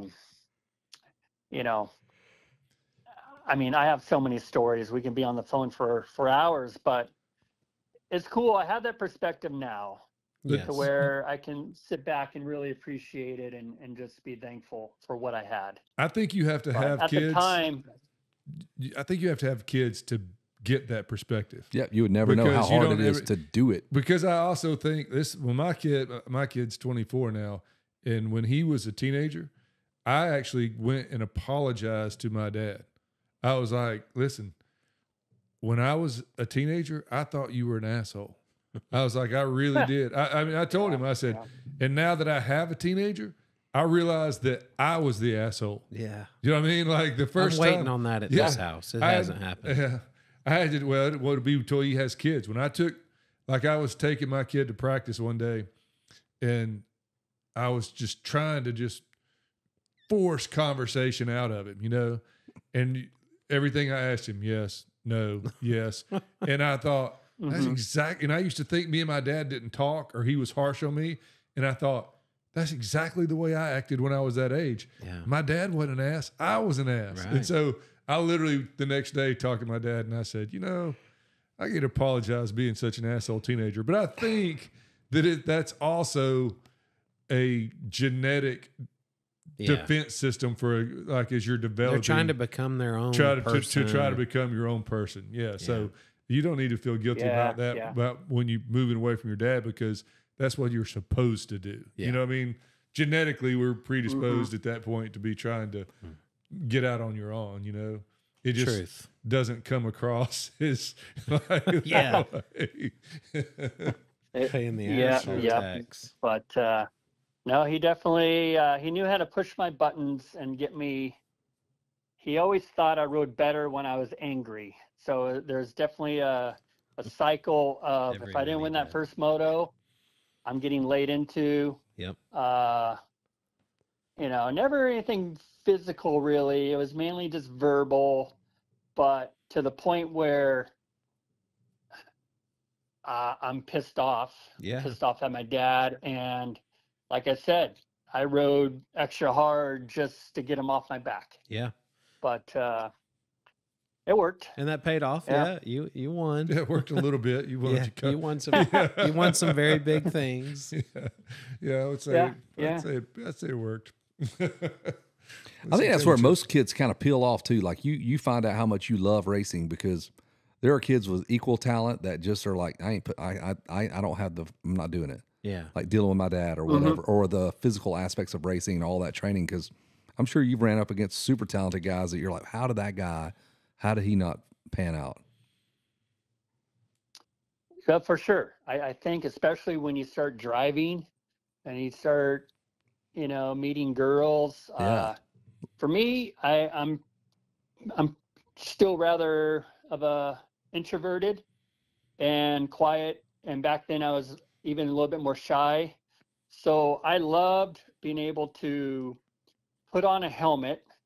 I would never talk about what I did or how good I was. I would rather put on a helmet quietly and just blow your mind and show you and go out and win or whatever. Like I fed off of that, like, and coming back and just taking my helmet off like nothing happened. And people just like, what the Yeah. Who was Holy that guy? Right. shit? I had no idea. And, you know, when I won Anaheim in January, when I was just turned 17 years old, really, I went back to school Monday morning, like nothing happened. And people were like, we were there. Oh, you won. And I was like, yeah, that was cool. But That is so wild. yeah, kind of crazy. I'm definitely not shy anymore. but Sir, would I you please pull still- over if you don't mind? Maybe if you want to. No, yeah, but I'm still probably a better listener than a talker. Smart But- people typically are better listeners than talkers. That's why we do this. Yeah, that's why we're Yeah, talking. yeah, that's why we're over here running our mouth. Right? Yeah, Well, that's why the saying goes, God gave you 2 ears and 1 mouth, so he listened Yeah. twice as much as he talked. Listen to that, Right? I right? think that's Yeah, how that pay goes. attention. That's Hey, it. one Yeah. last thing here, Damon. If I was to come to California and I wanted to get pulled over by you, like, what's the best road for me to speed on and Sling really beer piss cans you out of your- off? Yeah, yeah. like how can I make sure I get pulled over by Damon Huffman? I'd have to be in a wreck or something. Is that what you said earlier? Oh, dang it. Well, pretty much now, God dang it. they where I work. This is only LAPD, and I worked South Central LA, kind of by the Coliseum. The Okay. Coliseum is actually in our area, all the way to the harbor, and we're not on the freeway, but on the city streets. And they really want us handling traffic accidents. Okay, so I need to wreck. I just need to crash get the That's shit all out I of go something. to. You know, if you're driving crazy, I might pull up to you and like, you know, what are you doing? Come on. But Yeah. so our main priority right now is handling the accidents. All right. Well, I rather just than wanted to speed, enforcement. man. I'm not Yeah. looking to wreck a car. You know, I was just trying to meet you face to face. We're gonna dress up. We're gonna dress up Uh-huh. in some old timey motorcycle gear and just show up at a wreck with you. Yes. Just Yeah, what do you know, Damon? How are you? Yeah, did you get the license here? Yeah, that- Look here, see? It's 1920.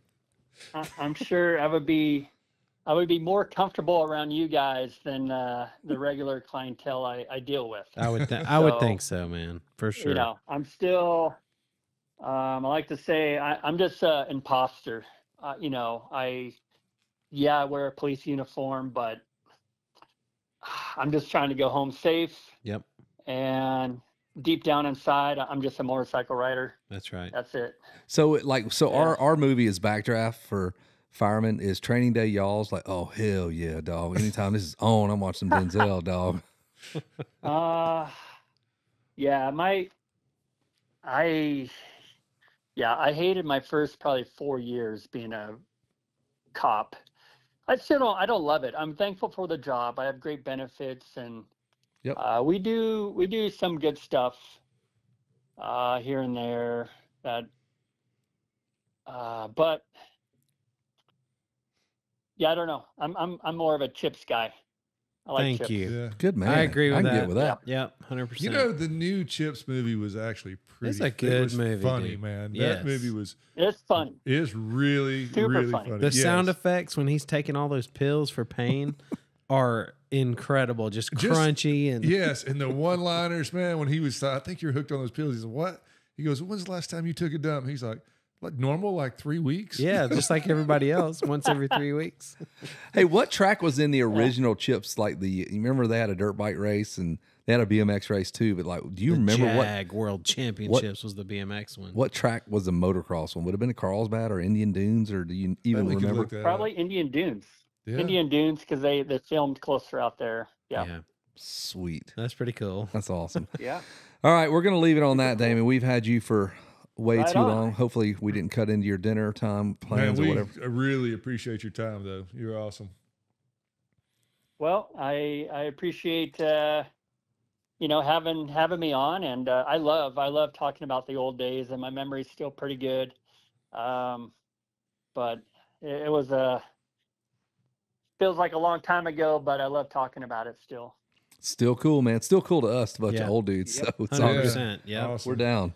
for sure. Be then- safe out there in your. Yep. You need to get out and ride that REM, baby. Yeah, don't crash it though. I will.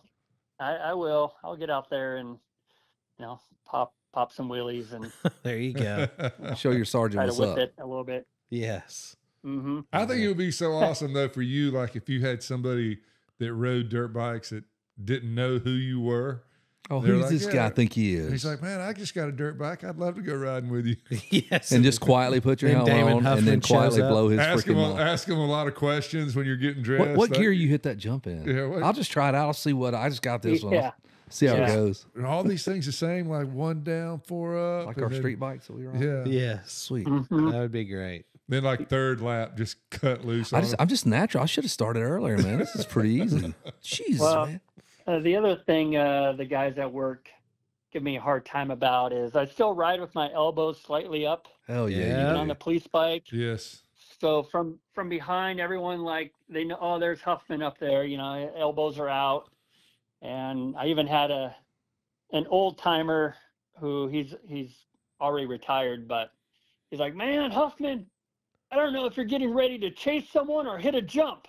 Like, what are you doing up there?" I'm like, just riding. You got to know? stay ready, I don't man. know. You Elbows can't up. ride Yeah. with your elbows down. You never Don't know even if- try it. If Gary Bailey's No. at this stoplight, he might whack me in the damn hand right here. Yeah, he might hit me with a white Elbows up, piece bitch. Yeah. of PVC There or you go. something. Yeah. Always. All right, buddy. Well, stay safe out there, and I will. You can thank Fonzie for this. I had to hit him up to get your digits, so I appreciate it, my friend. Right on. Well, thank you again. Have a great night, and hopefully we'll do it again sometime in the future. Absolutely. Yes, sir. We'll call you in the morning. I appreciate it. Right on. Yeah. Have All a right, good Damon. night, Damon. We'll see you, Thank buddy. you. Thank you for Love the you. time. All right. Take care. Talked all Love over you, him. man. He had it, man. I did say I love him. I know I you do did. You love said him. it, and I think I messed that No, up. man, I love you, man, I just want to formally apologize for getting over my I for love talking you. over. I didn't know, man. I thought it was more right at the end. Alan Utz is going to Call smack Jared. you when he's. I had a guy. I mean, we're at 2 hours and 44 minutes right now. You don't think we just get him to say, No. "We'll Well, next take week. a little off the top"? Hey, Maybe we'll get him next week Hey, then on the Jared, official you wanna week. cut Yeah. that? Maybe we can get him to come down. We'll cut We the should do hair, Jared. Don't take a little off the top. We're going to have him Yeah, in, Jared will come down. We'll That's get him fine. in studio for a haircut. And then Kevin can ask him. Yes, you cut his hair and just A lot talk of to him times the you whole trim time. this neck area here. We're gonna have to get that like that. Dang it, man! I want a stop. haircut. We're going to get him a haircut and have pizza. And a pepperoni And have, pizza. have some scandalous pizza. Scandals. Pizza. Scandals. We need to do a box up with scandals I agree. pizza. 100%. Like Kevin wears. I like Kevin. Figure You out don't who even gets know how them- gay you are, dude. You said you're talking about Scandal's pizza, and you go, "Oh, we had to wear black pants and a pink top."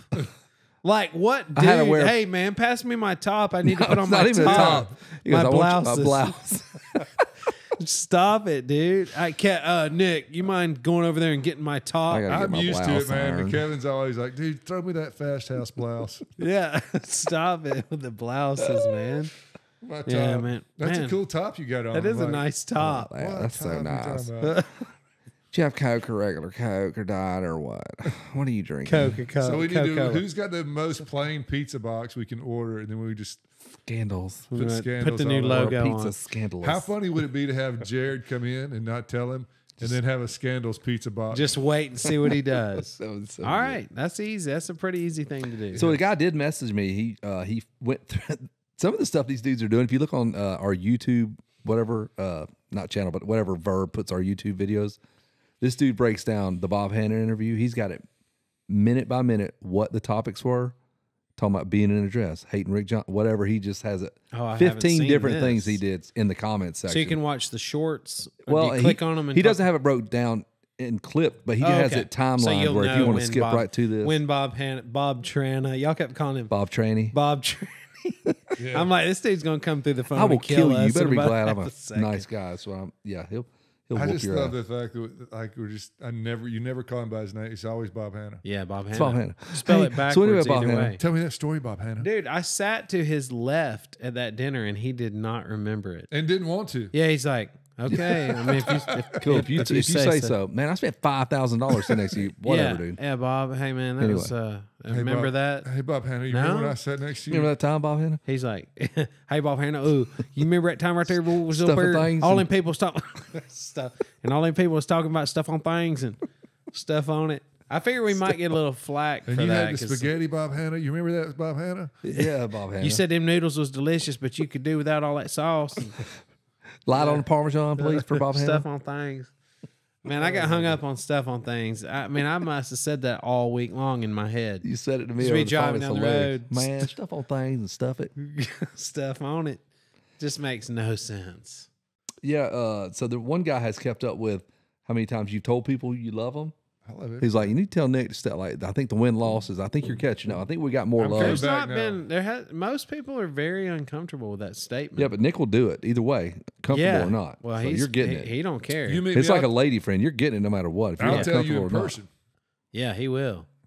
He'll tell you in person. He'll Remember stand we there were and in wait. the we were in the SEVMX race, and I said they're like, all right, everybody. They did the riders meeting. I said, all right, we're gonna break this thing up. Everybody get with a hug.